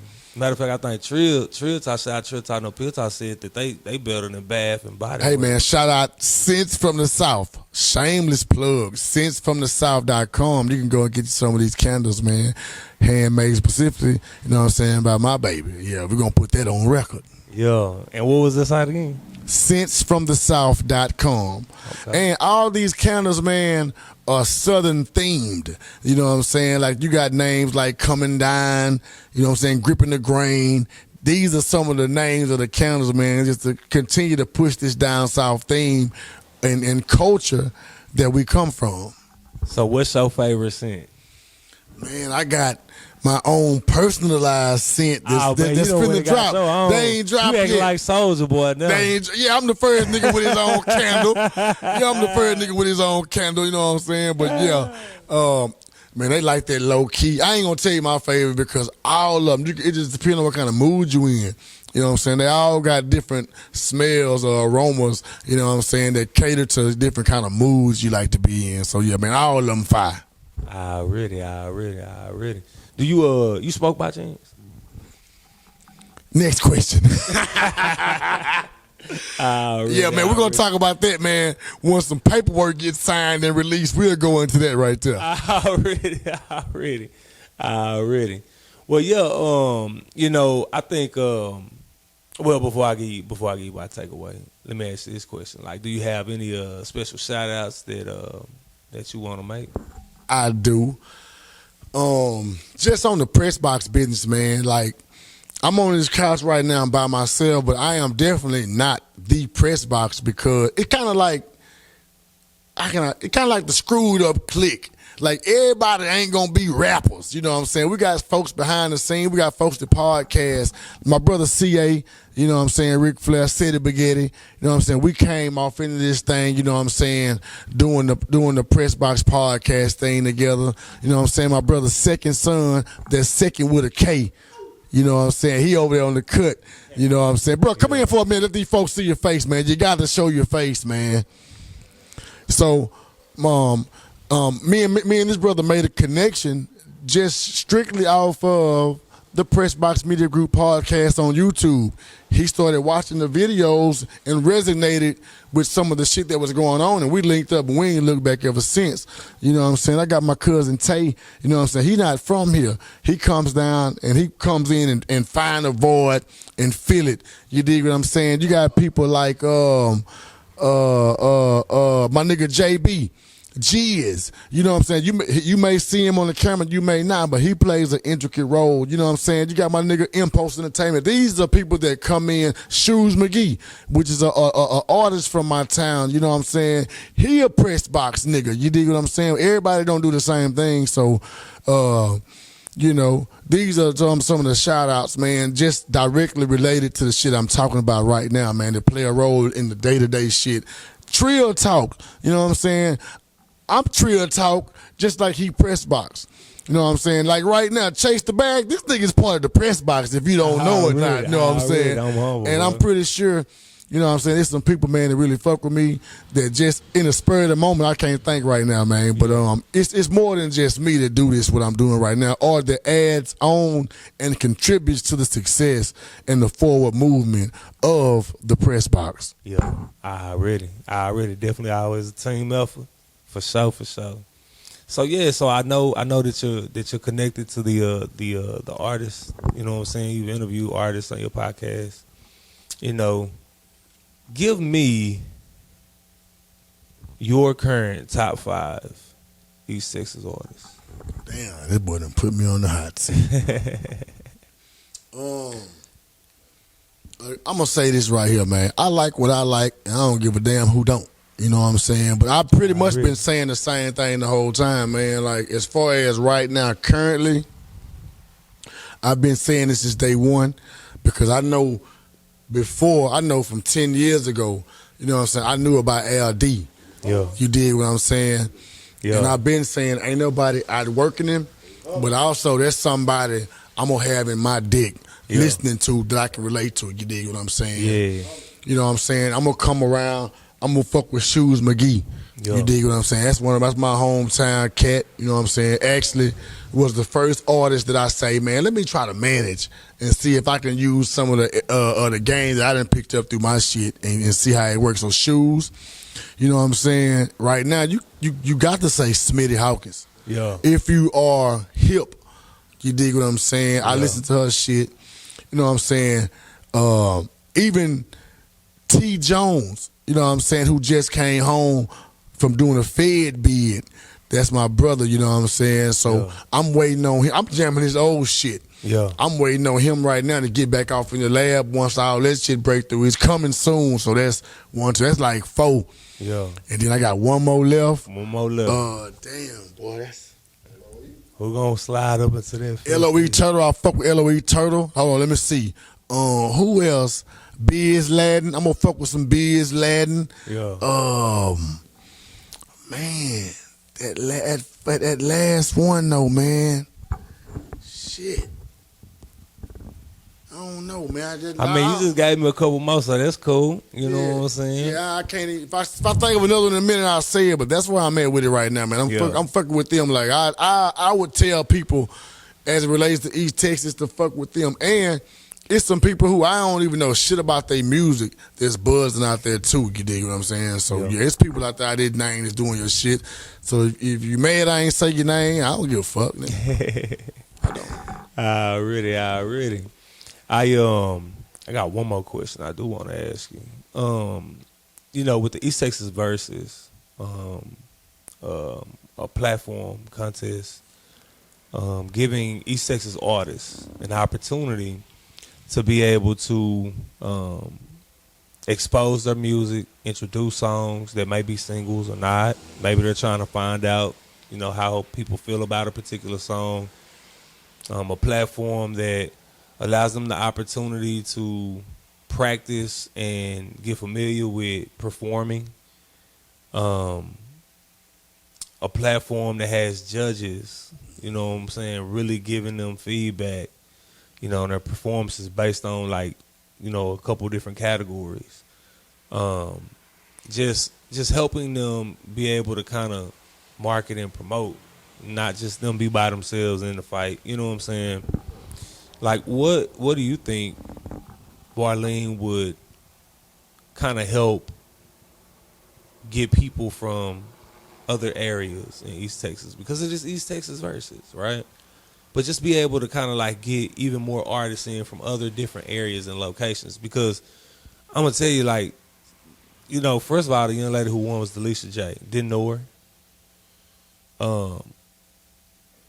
3 of the artists out of the 4 who performed in the final for the 700, 3 of them I did not know. Only 1 of them I knew. You know what I'm saying? And just seeing how, you know what I'm saying, they were able to be blessed by it. You know what I'm saying? Like, how could we go about getting more people involved, bro? Well, what you're talking about is something that you have just actively participated in. And that is, again, providing a platform and an atmosphere for us to come together and highlight these artists that are active in the game. You know what I'm saying? So, yeah, these showcases, I think that they are mandatory. You can't go to no other city and not have an underground scene of artists that's trying to get up out the shit and make their name that's active. So that underground scene, because right now everybody down here is underground. So why don't we have a weekly, a bi-weekly, this town do it this week, this town do it next week, of bringing in artists to come together? And I would say also, you got to get outside of East Texas. You know what I'm saying? These artists need to be going to these cities, you know what I'm saying, on the regular, performing, letting these people know, I ain't from Dallas, nigga, I'm from the country, I'm from East Texas. Now, I ain't from Houston, but I'm in Houston doing this. And let them know what type of style we have, what type of sound we have. You know what I'm saying? What we dressing. You know what I'm saying? How we pulling up. All that shit matters. So just overall exposure and having these showcases, like, you really answered your own question. Like, nigga, you doing it. Like, we should do more of that in order to keep these people moving, because Instagram gonna get you so far. A YouTube video gonna get you so far. Yep. But if you ain't actually on that stage and building an actual fan base with your merch, with your music, and you got to have people that actually believe in you behind you, man. And I'm gonna say, my 5th, I like rapping ass Shard. Yeah, I like him. Yeah. You know, so it's my 5th, I say rapping ass Shard. But yeah, we got to have people, man, that are being active and the people that behind the scenes that's not rapping. Let's get together. Who over in this town got some pull that you say you are a quote unquote gatekeeper? If you ain't got nobody that you ain't no goddamn gatekeeper until somebody done broke an artist, until they can latch on to somebody, until artists can say, hey man, if it wasn't for such and such, I wouldn't be here. Or if this person wasn't beside me, I may have haven't got this step. We got to get off all these bullshit ass titles until somebody can actually show what their work has proven. Yeah. If you ain't shown and proved if you just going off of some shit because it look cute on Instagram, that don't amount to a hill of beans. Yeah. You know what I'm saying? Let your works speak for you. Yeah. And we got to get together and create these platforms so these artists can actually have something to stand on in front of crowds that see them. Until we do that, people are going to continue to look at us as a lick. Yeah. Man, I'm finna go do a show in Tyler. I'm finna go to Tyler and pick up 2,500, 7,500. You know what I'm saying? Nah, man, we got to put somebody that we believe in, and we got to get behind them. And whether they make it or not, you know what I'm saying? That support right there goes a long way. So until we actually start supporting our own, then we just gonna continue to be crabs in the barrel, thinking, nigga, you my competition. You my competition, when the whole time y'all niggas in the same bottom of the fucking barrel. Right. You know what I'm saying? Instead of being like, let's just move up together. Let's just support each other, man. Absolutely. So until we support each other, until we've been talking about unity this whole interview, man. Yo. Yeah, it's a competitive sport, but at some point in time, man, I got to have you. You got to grab me by my hand and pull me with you, or vice versa, man. So that's that on that. Already, man. My key takeaway is that you've been through a lot of situations, and rightfully so, because it has allowed you to be able to minister to a certain specific group of people. You know what I'm saying? Almost as if you've been commissioned, you know what I'm saying, to relate to these people here. You know what I'm saying? You have that fire and that energy and that power. You know what I'm saying? Which has driven you thus far. You know what I'm saying? And the fact that you've been able to use that, you know what I'm saying, to be able to encourage, to be able to assist, to enlighten, you know what I'm saying, your community, bro, is absolutely commendable. You know what I'm saying? And, you know, the fact that you are a voice and that you're willing to speak, you know what I'm saying, when it's not easy to do that. You know what I'm saying? It's not easy. Sometimes you got to really build up whatever it is you got to build up to just sometimes shoot a video. That's you know right. what I'm saying? That's right. So, you know, just seeing that, bro, is truly inspiring and motivating, bro.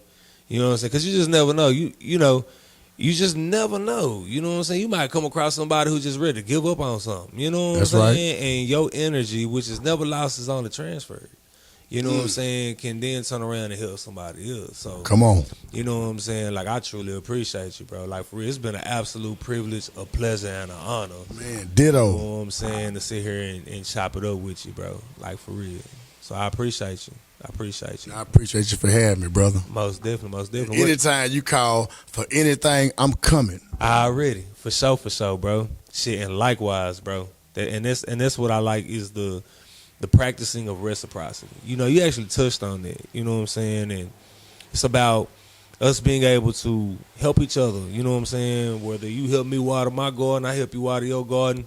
You know what I'm saying? As long as we be able to come up with a harvest. Come on, man. You know what I'm saying? And not just me and you can eat from, but anybody else. Come on, man. You know what I'm saying? So most definitely, bro. So, yeah.